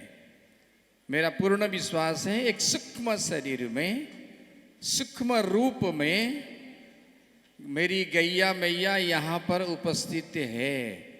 उनको हम सब लोगों ने प्रणाम भी करें, अनुभव भी करें, और हर समय हमारे साथ में वो है, ऐसा अनुभव करना चाहिए। आपने कहा पुस्तक के उसके उन विमोचन की समय मुख पृष्ठ का यहाँ पर विषय है कि उस गोमाता के शरीर में 33 करोड़ देव देवताओं का अंश है। कहानी सबको मालूम है, लेकिन एक विषय की तरफ मैं जाता हूं जहां से आपने प्रारंभ किया था। वो विषय क्या है? देवासुर संग्राम के समय देवताओं को पता चला कि अभी हमारा शक्ति कम है। थोड़ा स्लाइड थोड़ा कम कराओ, नहीं तो बंद करने से चलेगा। तो देवताओं को ध्यान में आया कि इस समय अगर हम लड़ते हैं तो स्वाभाविक हारने का संभावना बहुत है, तो जलील होंगे, कष्ट मिलेगा, लंबे समय तक कष्ट मिलने की संभावना है। तो थोड़े समय रण को छोड़ना चाहिए, युद्ध को छोड़ना चाहिए। वो भी रणनीति में आता है। तो कहाँ रहेंगे? सब देवताओं ने, तीनों प्रमुख देवता जो ब्रह्मा विष्णु महेश, तो उन्होंने भी कहा कि हमारी हालत भी ऐसे ही है। तो सभी ने प्रार्थना किया। गोमाता ने कहा कि आप आइए मेरे शरीर में, आप कहीं भी रह सकते हैं, आपकी जो इच्छा।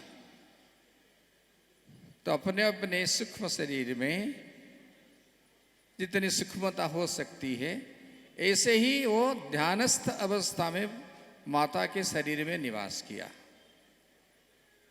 कहानी वही आगे बढ़ता है कि गंगा जी और माता लक्ष्मी दोनों थोड़ी सी विलंब में आए। उन्होंने कहा माँ हमको भी स्थान दो।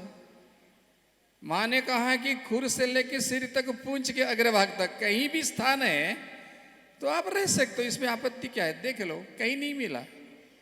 पहले 2 स्थान मेरे पास में है, लेकिन तुम्हारी इच्छा। मेरे गोबर और गोमूत्र में, गोमूत्र में हमारा गंगा जी वहां निवास किया, उनकी बास हुई वहीं। अरे गोबर में लक्ष्मी, गोमय वसते लक्ष्मी कहते हैं। आपने एक एंटी रेडिएशन चिप्स के बारे में बताया। गोबर में एंटी रेडिएशन पपट्टी है। मनोज भाई सोलंकी रहते हैं जामनगर में, अक्षय कृषि परिवार के अध्यक्ष हैं। गोबर में ये रेडिएशन को कंट्रोल करने के लिए तत्व है। उन्होंने पर्टिकुलरली मोबाइल के चिप्स के ऊपर में उन्होंने सरकार को दिया, उसका पेटेंट मिल गया 2 साल पहले, 2.5 साल पहले। तो मनोज भाई के नाम पर ताली तो बज सकती है ना, इतना बड़ा काम किया।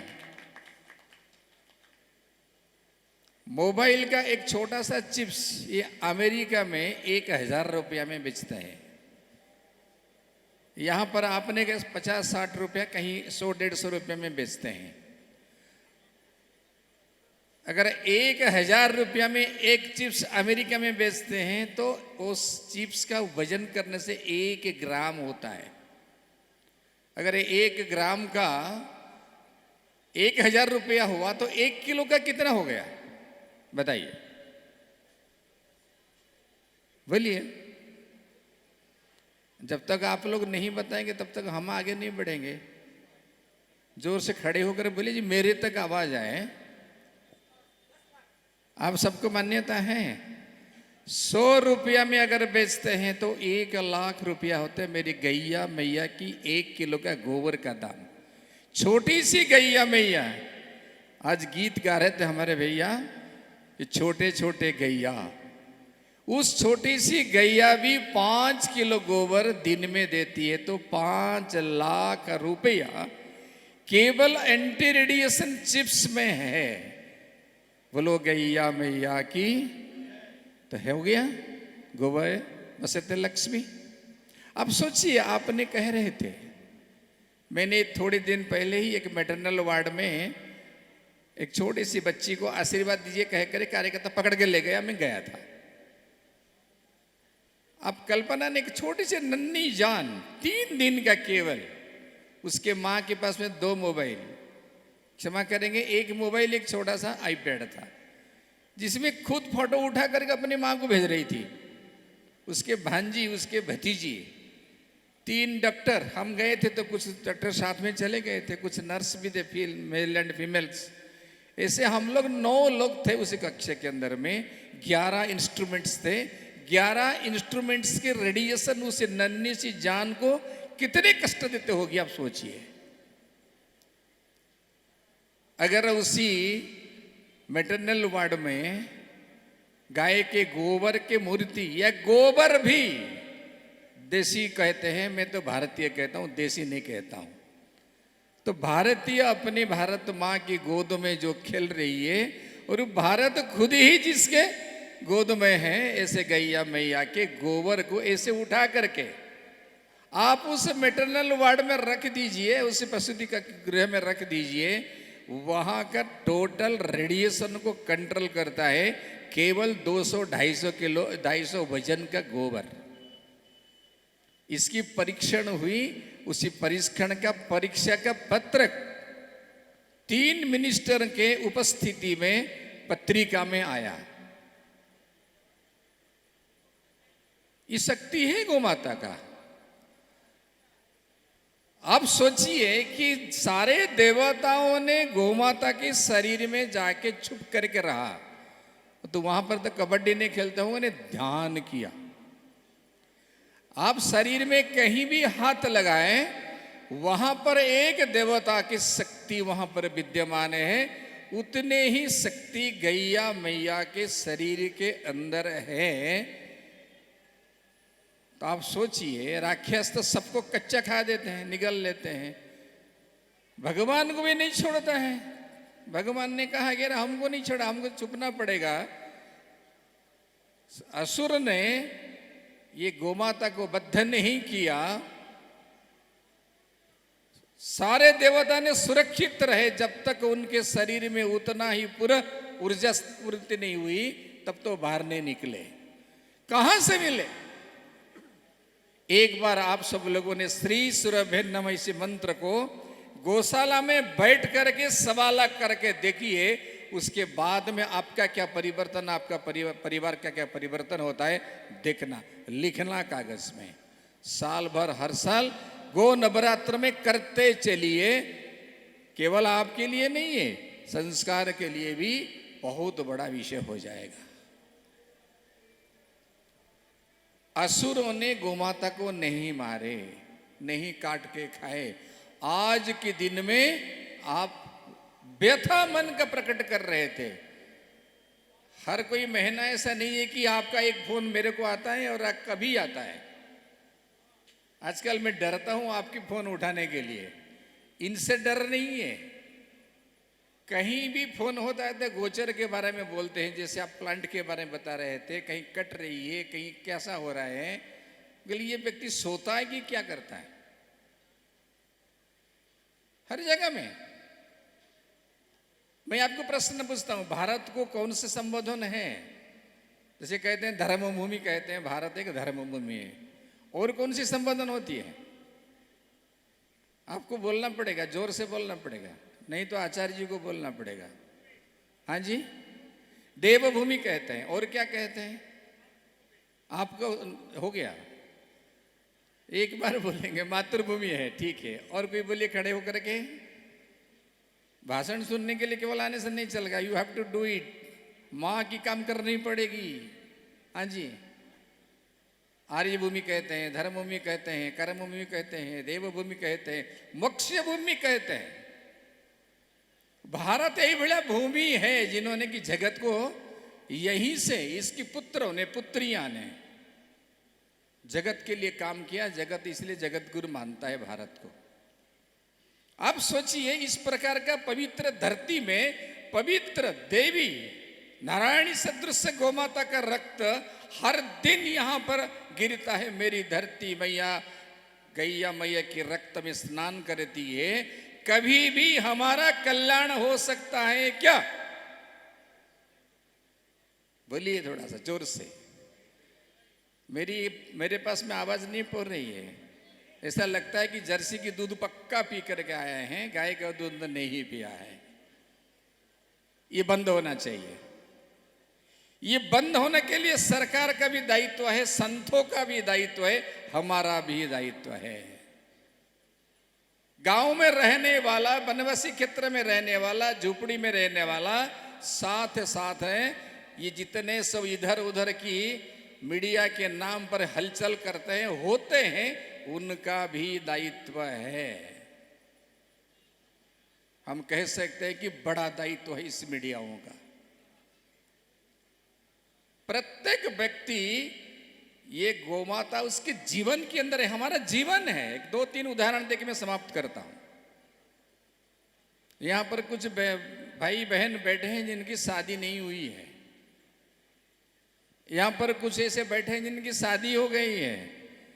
कुछ बैठे हैं जो दादाजी दादी माँ भी हैं और नाना नानी माँ भी हैं। ठीक है ना? मैं आप सबको प्रश्न पूछता हूं, भगवान को प्रिय कौन सा दूध है? भैंस का, पैकेट का, एचएफ का, जर्सी का? मेरी गैया मैया की जो कि भारत की धरती है, किसी भी कोने का हो, सौराष्ट्र का हो सकता है, गुजरात का हो सकता है, केरल के हो सकता है, उड़ीसा का हो सकता है, उत्तर प्रदेश के हो सकते हैं, अरुणाचल के हो सकते हैं, कन्याकुमारी का हो सकते हैं। भारत की कोनो सी भी किसी भी कोने में मेरे जो गाया मैया है वो हमारे माँ है। उसी का ही दूध भगवान को प्रिय है।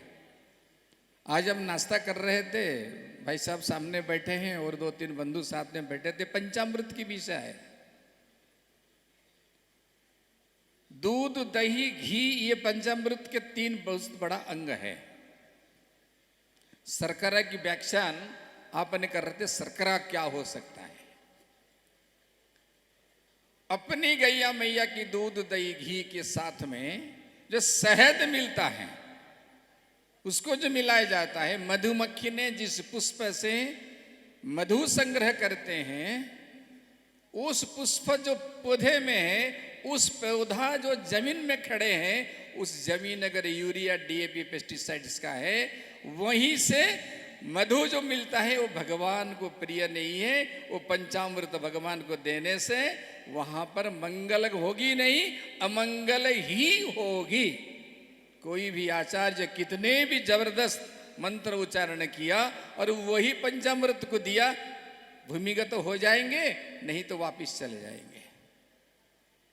आज संपूर्ण भारत वर्ष में सभी देवस्थान संकट में है। हमारे घर में भी छोटी सी जो पूजा करते हैं, अनुष्ठान करते हैं, वो भी संकटमय है। ऊर्जा प्राप्त नहीं होती है। तो जीवन में गैया मैया चाहिए कि नहीं चाहिए? हाँ ना तो कहिए, हाँ जी, ना जी, यस जी, नो जी कहिए। थोड़ा हाथ ऊपर करके बोलो जय जय।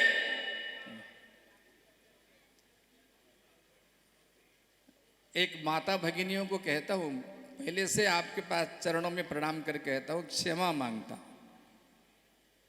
कठोर बात करता हूं। ये तो कठोर नहीं है, सत्य है। कभी कभी डॉक्टर सत्य कहना पड़ता है, डॉक्टर के पास में भी सत्य कहना पड़ता है, वकील के पास कहना पड़ता है, माता के पास सत्य कहनी पड़ती है, और विधाता के पास में तो कहते ही कहते हैं, क्योंकि वो देखता नहीं ना, वो दिखता भी नहीं है, ऐसा लगता है, इसलिए वहाँ कह देते हैं। प्रभु कह दिया तो संभाल, और हमको थोड़ा पाप करने के लिए चांस दे दो। जिस माता के गर्भ में संतान है, बच्ची है और बच्चा जो भी है संतान है, वो हमारी बेटी हो सकती है, बहन हो सकती है, भतीजी हो सकती है, भांजी हो सकती है, बहू हमारे हो सकती है। उसकी भोजन से उस बच्चे को भोजन मिलता है, उसकी शरीर का, मन का सब कुछ विकास होता है। Am I correct? हाँ जी या ना जी? पुरुष कहने से कोई मतलब नहीं है, माता लोगों ने कहनी चाहिए। 9 महीने तक वो अपने गर्भ में उस संतान को बढ़ाती है। कहते हैं कि वो जो जब पता चलता है, वो ससुराल में नहीं रहना चाहिए, वो मायके यहाँ चला जाना चाहिए। क्यों?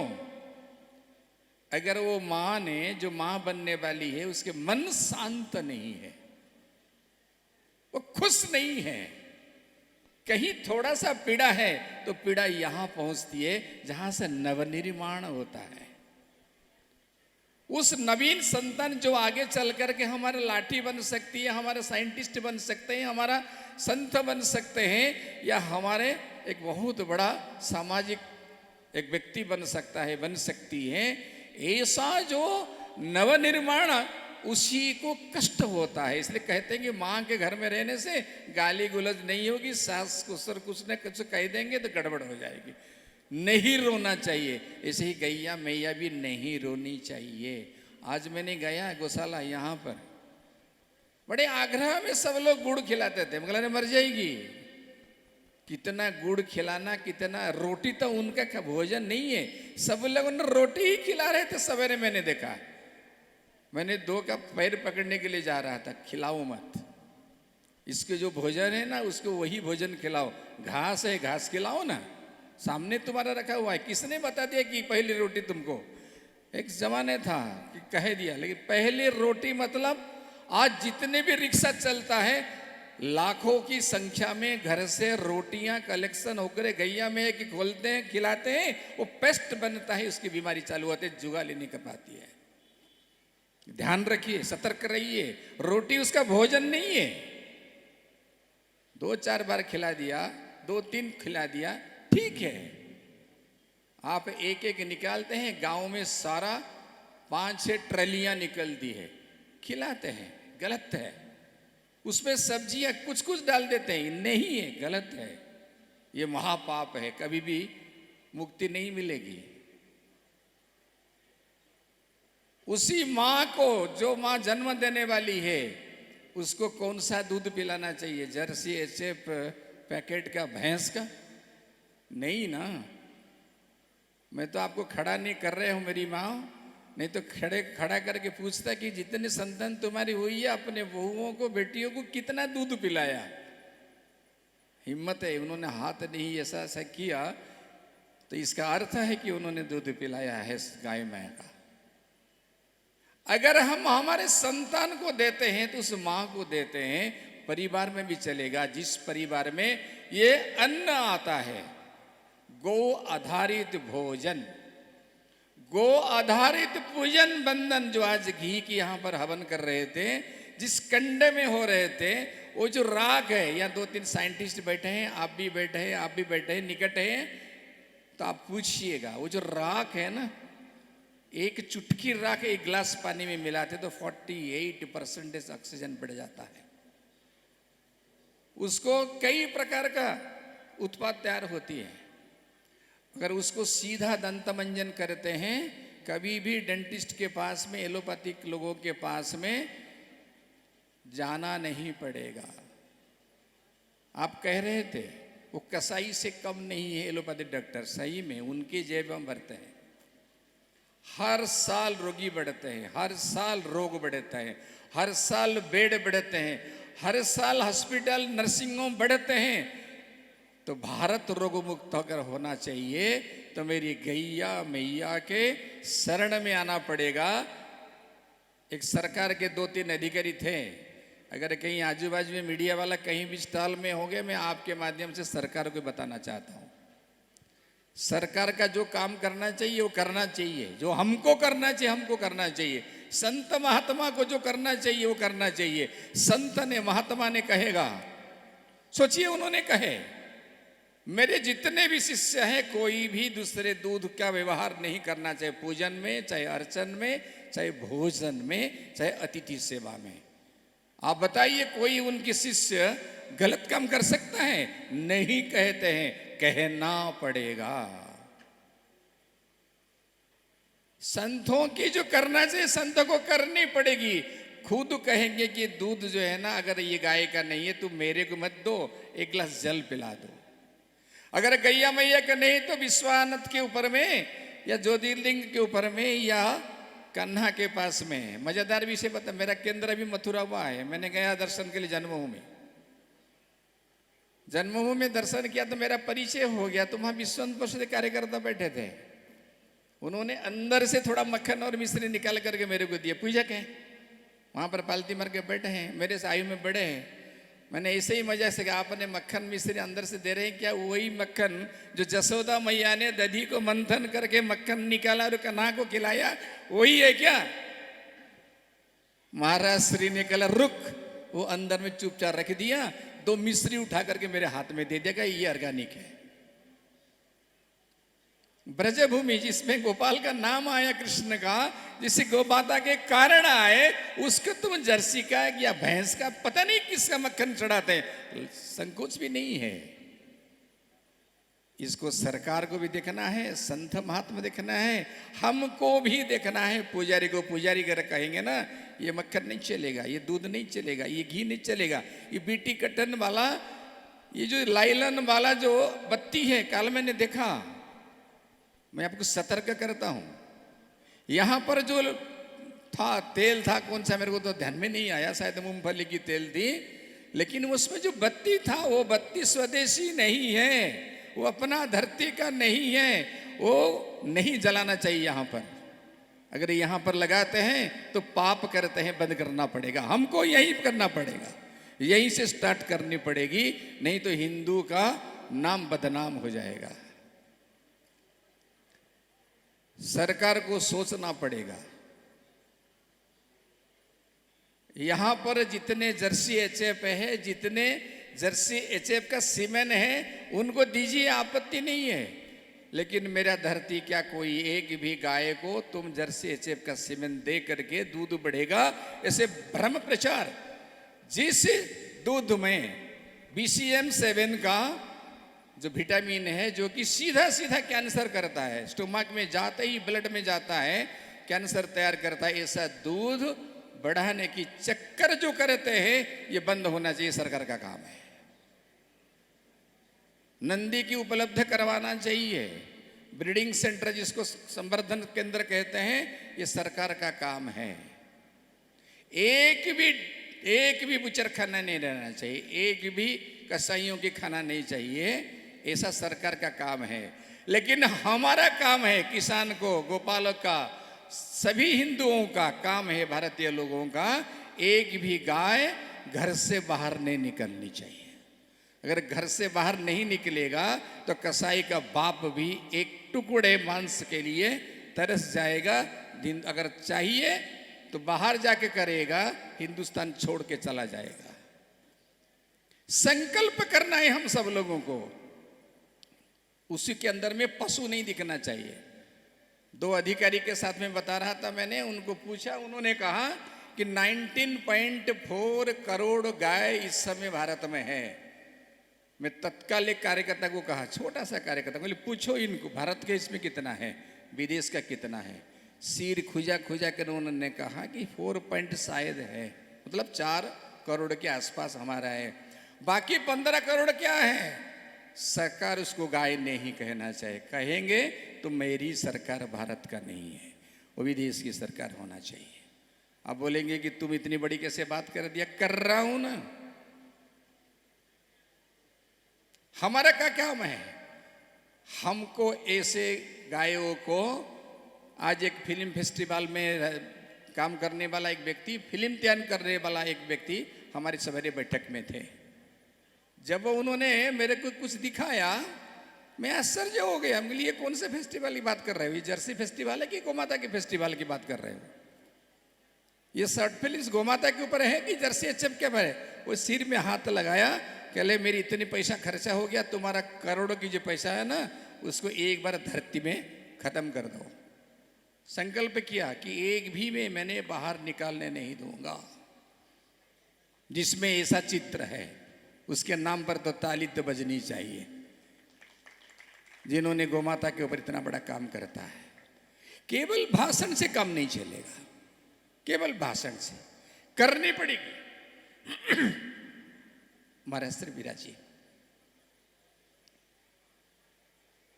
हमारे पूज्य साधु संत महात्माओं से लेकर साधारण गांव में रहने वाला गोपालक अगर कटिबद्ध हो जाए तो निश्चित रूप से भारत की धरती की रक्षा हो जाएगी। गोमाता की रक्षा करने की आवश्यकता नहीं, वो तो हमको पालन करती है। हमारे प्रकृति चेंज करनी पड़ेगी, परिवर्तन करने पड़ेगी। तो माँ की पालन पोषण से, माँ के जो गोबर है, गोमूत्र है, दूध है, दही है, घी है, इसकी शुद्ध व्यवहार हमारे घर में होना चाहिए। तो भारत रोगमुक्त हो जाएगा, भारत अन्नयुक्त हो जाएगा। मन में प्रतिज्ञा करना चाहिए। मैं आप सब लोगों को एक प्रतिज्ञा करा के मेरी वाणी को वहीं पर विराम देना चाहता हूं। क्या आप तैयार हैं? करेंगे? कृपया खड़े हो जाइए। माइक चलाने वाले भी खड़े हो जाओ, कैमरा चलाने वाले भी खड़े हो जाए। महाराज जी सभी अपने हाथ आगे करो। ऐसा आप सभी ने जो बाहर जा रहे हैं ना, मुड़ के अंदर आ जाओ। भैया अंदर आ जाइए, मोबाइल जेब में रख लीजिए। जिसको कैमरा उठाने के लिए अनुमति है वो फोटो खींचिए, आपत्ति नहीं है। आप सोचिए कि हमारे हाथ के नीचे यज्ञ की अग्नि प्रज्वलित है। हम उस अग्नि को साक्षी रख के कहते हैं। मैं कहने के बाद में आप सभी इसको दोहराना। श्री सुरभे नमः।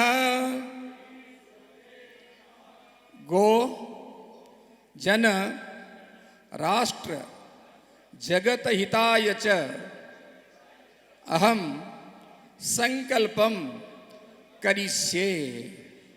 श्री सुरभे नमः। विराजिए, विराजिए। कोई कष्ट है क्या? संकल्प गोमाता के लिए, मेरी भारत माँ के लिए, ये जन समुदाय के लिए, जो सृष्टि की संरक्षण के लिए माँ असुर दानव के पास में, देवताओं के पास में नहीं गई, स्वर्ग में भी नहीं रही, धरती पे आई समुद्र मंथन के बाद में सृष्टि की संरक्षण के लिए। उसी गैया मैया के केवल भाषण से नहीं है, उसके लिए करेंगे, हर दिन करेंगे। क्या करेंगे? अग्निहोत्र करेंगे। दूध दही घी ऑर्गेनिक, जिसको जैविक कह सकते हैं, गो आधारित भोजन करेंगे। धूप बत्ती जलाएंगे तो पंचगव्य के जलाएंगे, मंजन करेंगे, साबुन लगाएंगे, डिश वॉश, फेस वॉश, जो भी व्यवहार करेंगे ये मेरी गैया मैया की होना चाहिए। कपड़े पहनेंगे तो ये मेरे गैया मैया के गोबर गौमूत्र से जो कपास तैयार होती है, उसको जो कपड़ा बनती है उसमें से पहनेंगे। सब मन में संकल्प, हृदय में संकल्प, तन में धारण करना चालू कर देंगे। धीरे धीरे धीरे धीरे ये परिवर्तनों की। छोटा सा रस्सी कुआं से पानी निकालते समय ध्यान देंगे, एकदम पतला कमजोर रस्सी धीरे धीरे पत्थर को भी काट के घाई बना देती है, रास्ता बना देती है। इसी हमारे छोटे छोटे उपक्रम से, छोटे छोटे उपक्रम से ये दुनिया की परिवर्तन होगी। इसकी संकल्प भारत की जन्म समय से है। सौभाग्य भारत में हम लोगों ने जन्म लिए हैं। सौभाग्य गोमाता हमारी मैया माँ है। आज छोटे से बीज स्वरूप, छोटी सी संख्या में जो यहाँ पर कार्य करता है, एक एक बटवृक्ष की बीज है। कितना दूर तक व्याप्त होगी बटवृक्ष नहीं कह सकते हैं। ऐसा विशाल कार्य भारतवर्ष के हर कोने तक पहुँचेगा। इसी हिंदू जो सेवा आध्यात्मिक मेला है, मैंने आध्यात्म से चालू नहीं किया, हिंदू से चालू किया। हिंदू कौन है? हीन दुस इते इति हिंदू। हीन कार्य को जो घृणा करे वो हिंदू है। ऐसे पवित्र हिंदू समाज में हम लोग का जन्म है। हम इस संकल्प पूरा करेंगे। भारत माता की जय, गौ माता की जय। संतों की चरण में प्रणाम करते हुए मेरी वाणी कहीं पर विराम देता हूँ। सभी को धन्यवाद, कोटि कोटि प्रणाम।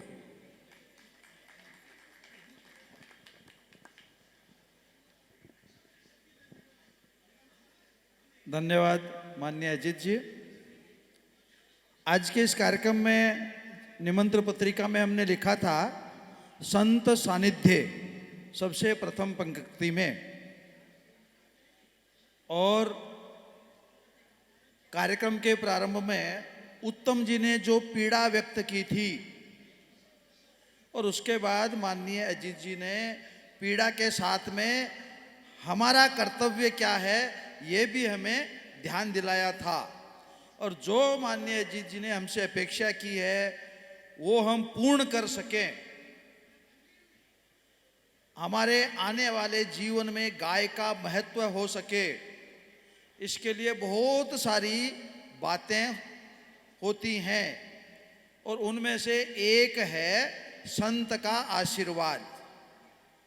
अभी अभी हमारे बीच में पधारे हैं बाबा तुलसीदास जी, कह के गए हैं, एक घड़ी आधी घड़ी आधी में पूर्ण आध, तुलसी संगत साधु की हरे कोटि अपराध। तो चाहे कार्यक्रम के उत्तरार्ध में ही क्यों न हो, एक संत हमारे बीच में पधार चुके हैं, पूज्य श्री देवेंद्र ब्रह्मचारी जी महाराज। इस संकल्प को हम पूरा करें, उसके लिए आशीर्वाद आप हमें प्रदान करें। पूज्य महाराज श्री का आशीर्वाद मिलने के पश्चात हम 5 बार ओम सुरभे नमः का जाप करेंगे, और आज के कार्यक्रम को हम यहाँ विराम देंगे। आशीर्वचन के लिए पूज्य देवेंद्र ब्रह्मचारी महाराज।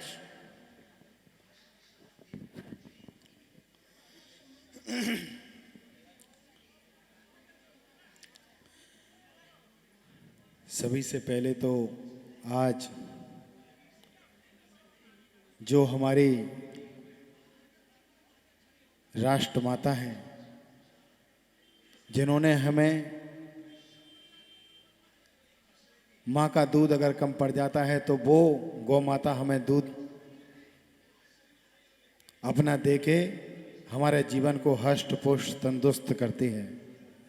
आज उस गौशाला में हजारों हजारों गायें लोग पालते हैं और रखरखाव करते हैं उनका, लेकिन इसके साथ साथ ही बहुत सारी चुनौती भी उनको सामना करना पड़ती हैं, बहुत सारी परेशानी भी उनको उठाना पड़ती हैं। उससे पहले मैं अपना वक्तव्य शुरू करूं थोड़ा सा, क्योंकि वैसे ही मैं बहुत लेट हूं, पूरा लेट हूं और समय से नहीं उपलब्ध हो सका, थोड़ा सा इस वजह से मैं क्षमा भी चाहता हूं। और मंच पर उपस्थित हमारे सम्माननीय सभी मंचासीन अतिथिगण और मेरे सामने बैठे प्यारे भाइयों बहनों, आज हम सभी के लिए गौरव की सम्मान की बात है कि महाराष्ट्र में रहने वाला प्रत्येक व्यक्ति ये गौरव और स्वाभिमान से भरा जाएगा कि पिछली महाराष्ट्र सरकार के मुख्यमंत्री माननीय श्री एकनाथ शिंदे जी के द्वारा राष्ट्रमाता गौ माता का दर्जा, ये भारत का मात्र एक ऐसा राज्य है महाराष्ट्र जिसमें गौ माता को राष्ट्र माता का दर्जा दिया गया है। ये हम सभी के लिए सौभाग्य और हमारे अनेकों जन्मों के पुण्य फलित होंगे जब हमें ऐसा अवसर मिला। हम देख सकते हैं कि कई राज्यों में गौ माता को किस त्रासदी से, किस भीषण पीड़ा से गुजरना पड़ता है। मैं आपके सामने कुछ दृश्य बोलता हूँ कि जब गौ माता हमें दूध देती है, सिर्फ हम उसका उपयोग सिर्फ इसीलिए जानते हैं कि वो दूध देती है। आदरणीय अजित जी ने बताया, अभी बता रहे थे कि गौ का कितने महत्वपूर्ण उपयोग हैं। उसका गौमूत्र भी, उसका गोबर भी, और अनेक उसका जहाँ जहाँ उसके कदम पड़ते हैं, कितनी वो भूमि कितनी पावन, कितनी पवित्र, कितनी अनंत ऊर्जा से भर जाती है अगर हम सही मायनों में देखें। लेकिन हमने अभी तक गौ माता को एक पशु के समान ही देखा है। पशु से कि उसको हमने तुलना करना, ये हमारी संस्कृति का, ये हमारी अध्यात्म विरासत का सबसे बड़ा, इससे बड़ा अपमान और कुछ नहीं हो सकता है। जहाँ भी अभी सब लोग, हमने तो अपने घर में देखा है, जब हम छोटे थे घरों में जब रहा करते थे तो हमारी माँ पहली रोटी अगर किसी को देती थी तो वो प्यारी, जा बेटा बाहर जा, कोई गौ माता आ रही, कोई पहली रोटी दे के आओ। ये परंपराएं हैं। लेकिन शहरों में आज ये परंपराएं देखने को नहीं मिलती हैं परंपराएं। लेकिन गांव की आज भी वो याद है, आज भी वो संस्कार हैं। लेकिन मैं आज निवेदन करता हूं आप सबसे भी कि महाराष्ट्र में, मुंबई के आसपास हजारों गौशालाएं हैं। वहाँ पर कम से कम एक दिन अपने बच्चों को जरूर लेके जाएं, वहाँ दिखाएं और उनको प्रेरित करें कि गौ माता के जीवन का हमारे जीवन में कितना बड़ा महत्व है। अगर मनुष्य के जीवन से गौ का, हमारी गौ माता का अगर उसको हटा दिया जाए तो मैं कह सकता हूँ पूर्ण इंसान कभी संपूर्ण नहीं हो सकता है। संपूर्ण तभी होगा जब उसके जीवन में गौ माता का जीवन समाहित होगा। हम देखते हैं कि गौ माता हमारे जीवन में कितनी महत्वपूर्ण है, और जिस तरह से हम अपने दैनिक जीवन की दिनचर्या जो व्यस्त होते हैं, दिनचर्या में अलग अलग काम करते हैं, उसी तरह एक हमारा कार्य होना चाहिए। यहाँ जितने भी लोग हैं, मैं कहता हूँ यहाँ संख्या में भली से कम हो, पर यहाँ पर एक एक व्यक्ति हजारों लाखों लोगों पर गौ भक्त बन के उभरेगा और गौ माता की राष्ट्र में तन मन धन से सेवा करेगा। और ये हम सबके लिए एक संकल्प के तौर पे होना चाहिए कि जहाँ भी हमें गौशाला के लिए, गौशाला राष्ट्र पशु तब सिर्फ सरकार का काम नहीं है कि उसने राष्ट्र पशु घोषित कर, राष्ट्र गौ माता घोषित कर दिया, हम स्वतंत्र हो गए। नहीं, यहाँ पर काम खत्म नहीं होता है। काम वहाँ पर खत्म होगा, काम वहाँ पर पूर्ण होगा जब हम उसको इतना उपयोगी बना देंगे, इतना उपयोगी बना देंगे, इतना उपयोगी बना देंगे कि प्रत्येक व्यक्ति ये चाहेगा कुछ करो या ना करो पर गौ माता की सेवा करो। उससे जो फल मिलेगा, उससे हमारा जीवन तो सुधरेगा, पर जो पुण्य का अर्जित होगा वो मैं कह सकता हूँ हजारों यज्ञ, हजारों चारों धाम की यात्रा कर लो, लेकिन उससे जितना पुण्य अर्जित होगा, जितना एक गौशाला को, अपने एक गौ को, माता को अपने जीवन में उसकी सेवा कर ली, तो मैं कहता हूँ चारों धाम कर लिए। चारों धाम के साथ साथ में आपने हजारों यज्ञों का आहुति देने के बाद जो फल प्राप्त होता है वो आपको एक गौ माता पालने से आपको फल प्राप्त हो जाएगा। पहले ये परंपरा हुआ करती थी हमारे गांव में कि कुछ करो या ना करो, हर घर में एक गौ माता जरूर हुआ करती थी। कई तो हमने देखा है कि हमारे परिवार में कम से कम 50 से 60 गाय हुआ करती थी, पूरा का पूरा बेड़ा हुआ करता था उनकी। और पहले तो ये हुआ करता था, इतने जागरूक नहीं थे, पहले तो थे तो संकोच बस ये खुल के नहीं कह पाते थे। लेकिन आज मैं कह सकता हूँ कि 2009 से हिंदू अध्यात्म मेला का जो आयोजन हुआ, उससे जो एक जागृति बढ़ी, एकता की, समन्वय की, और जो एकता और समन्वय की जो जानकारी बढ़ी और उससे जो एकत्रित हुए, वो आज कह सकते हैं कि आज देश का सिर्फ एक राज्य नहीं बल्कि कई राज्यों में जो आज एकजुटता, एकता, समन्वय दिख रहा है, वो सिर्फ एक उसका उद्देश्य है और एक उसका श्रेय अगर किसी को देना चाहिए तो हिंदू जागृत अध्यात्म सेवा मेला की संस्था को देना चाहिए कि उन्होंने इतने बड़े पैमाने पे आयोजन करते हैं समय समय पर, और उससे जो लोग एकत्रित होते हैं उसमें जो संस्कार लेके जाते हैं। आप यहाँ देख सकते हैं कि इस हिंदू अध्यात्म मेला जो 9 जनवरी से 12 जनवरी तक चलने वाला है, इसमें देखिए कि अनेकों, इसमें ना कोई धर्म देखता है ना मजहब देखता है तो ये देखता है कि हमारे भारत की संस्कृति कितनी महान और कितनी विराट है। यहाँ का जो दिग्दर्शन हो रहा है, यहाँ देखिए तो इस्कॉन अलग सेवाएं दे रहा है, यहाँ पर देखिए प्रभुपाद की अलग सेवा चल रही है, यहाँ जैन दर्शन की, आपके पास में ही जैन दर्शन का विराट, यहाँ जैन गैलरी भी यहाँ देखने को मिलती है। यहाँ देखिए तो अनेक सेवा की जो हिंदू सनातनी संस्थाएं हैं जो कितना विराट काम करती हैं वो भी हमें देखने को मिलती हैं। तो इसका सिर्फ एक ही लक्ष्य होना चाहिए, एक ही ध्येय होना चाहिए कि हमें गौ माता के जीवन में आप कैसे गौ माता को अपने जीवन में उसको किस तरह से बहुत ही उपयोगी उसके हर सामान गौ माता को उसके जितने भी प्रोडक्ट हैं अगर आप अपनी दैनिक जीवन में अगर उपयोग करने लग जाएंगे तो निश्चित मानिए उसकी उपयोगिता और अधिक बढ़ेगी और उसकी अधिक उपयोगिता बढ़ेगी।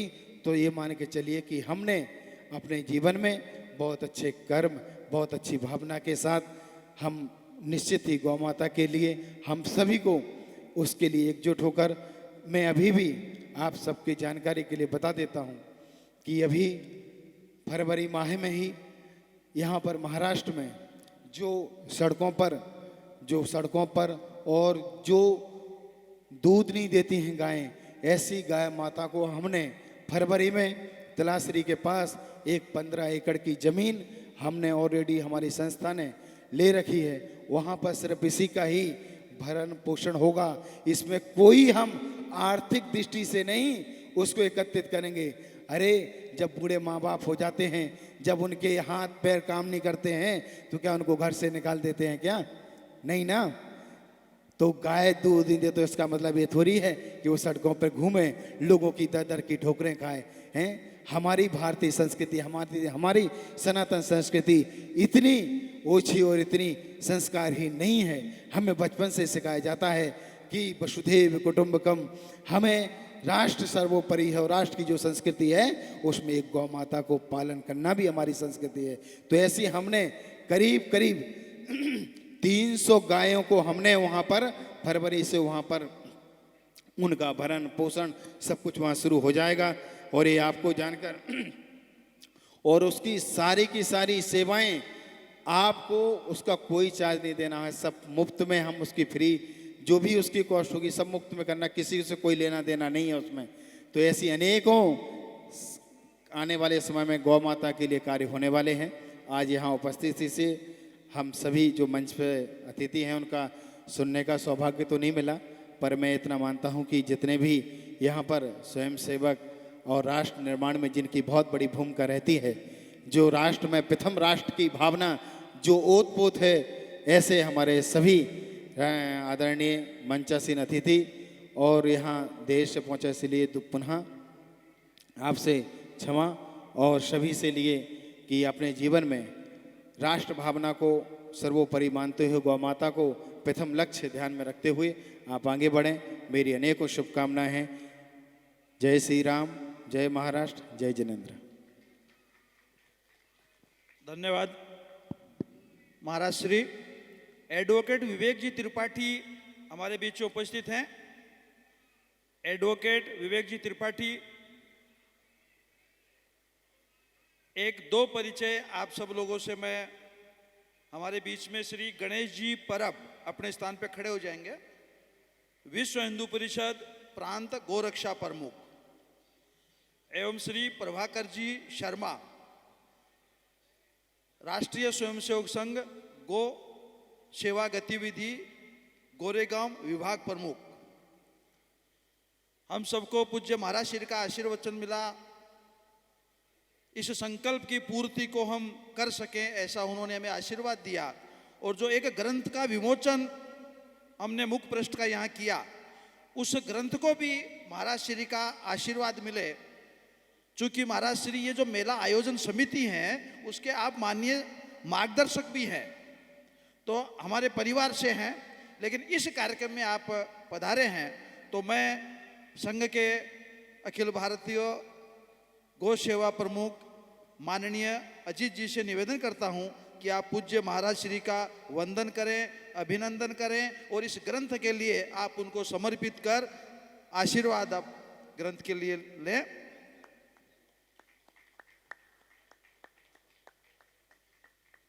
एक बार महाराज श्री के साथ में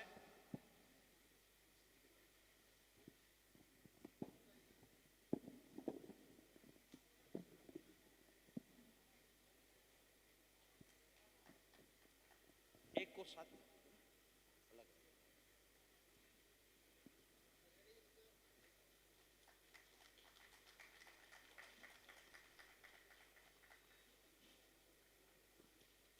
बहुत बहुत धन्यवाद। एडवोकेट विवेक जी त्रिपाठी हमारे बीच में वसई से पधारे थे। आज के कार्यक्रम में हमसे निवेदन किया था, लेकिन समय की मर्यादा थी। हम आपका बहुत बहुत आभार व्यक्त करते हैं कि आप यहाँ पर पधारे। चूंकि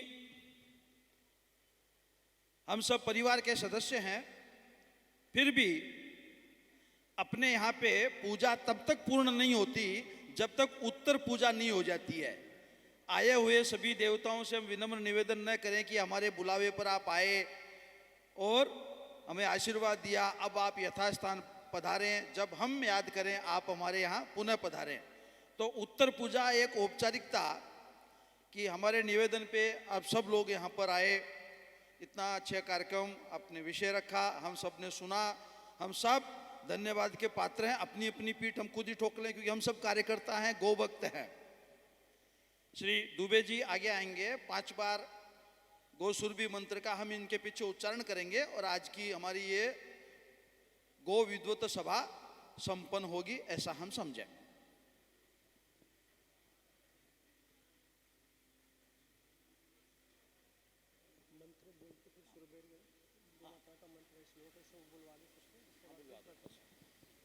हम जय गौ माता, जय गोपाल। हमारे पीछे सभी जन गौ माता का श्लोक है, उसे बोलिए। इसके बाद फिर 5 बार मंत्र बोलेंगे। फिर सर्व काम दुधे देवी सर्वतीर्थाभिषेचिनी पावनी सुरभि सृष्टे देवी तुभ्यं नमो नमः। लक्ष्मीर्यालोकपालानां धेनुरूपेण संस्थिता धृतं वहति यज्ञार्थं मम पाप विपोहतो। श्रीसुरभ्ये नमः। श्रीसुरभ्ये नमः। श्रीसुरभ्ये नमः। श्रीसुरभ्ये नमः। श्रीसुरभ्ये नमः। बोलिए गौ माता की जय।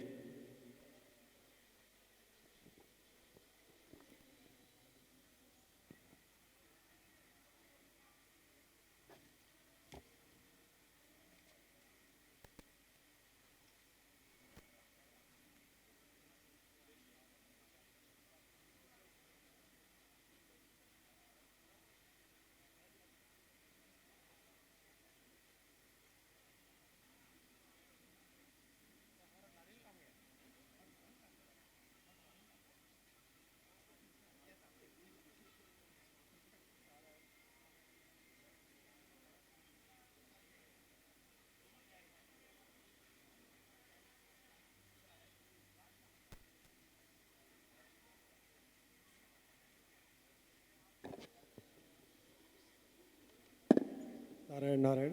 सभी गेट के पास में चरणामृत बना हुआ है, तो चरणामृत लेकर ही बाहर प्रस्थान करेंगे।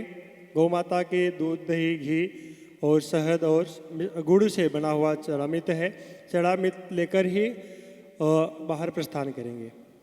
जय गौ माता।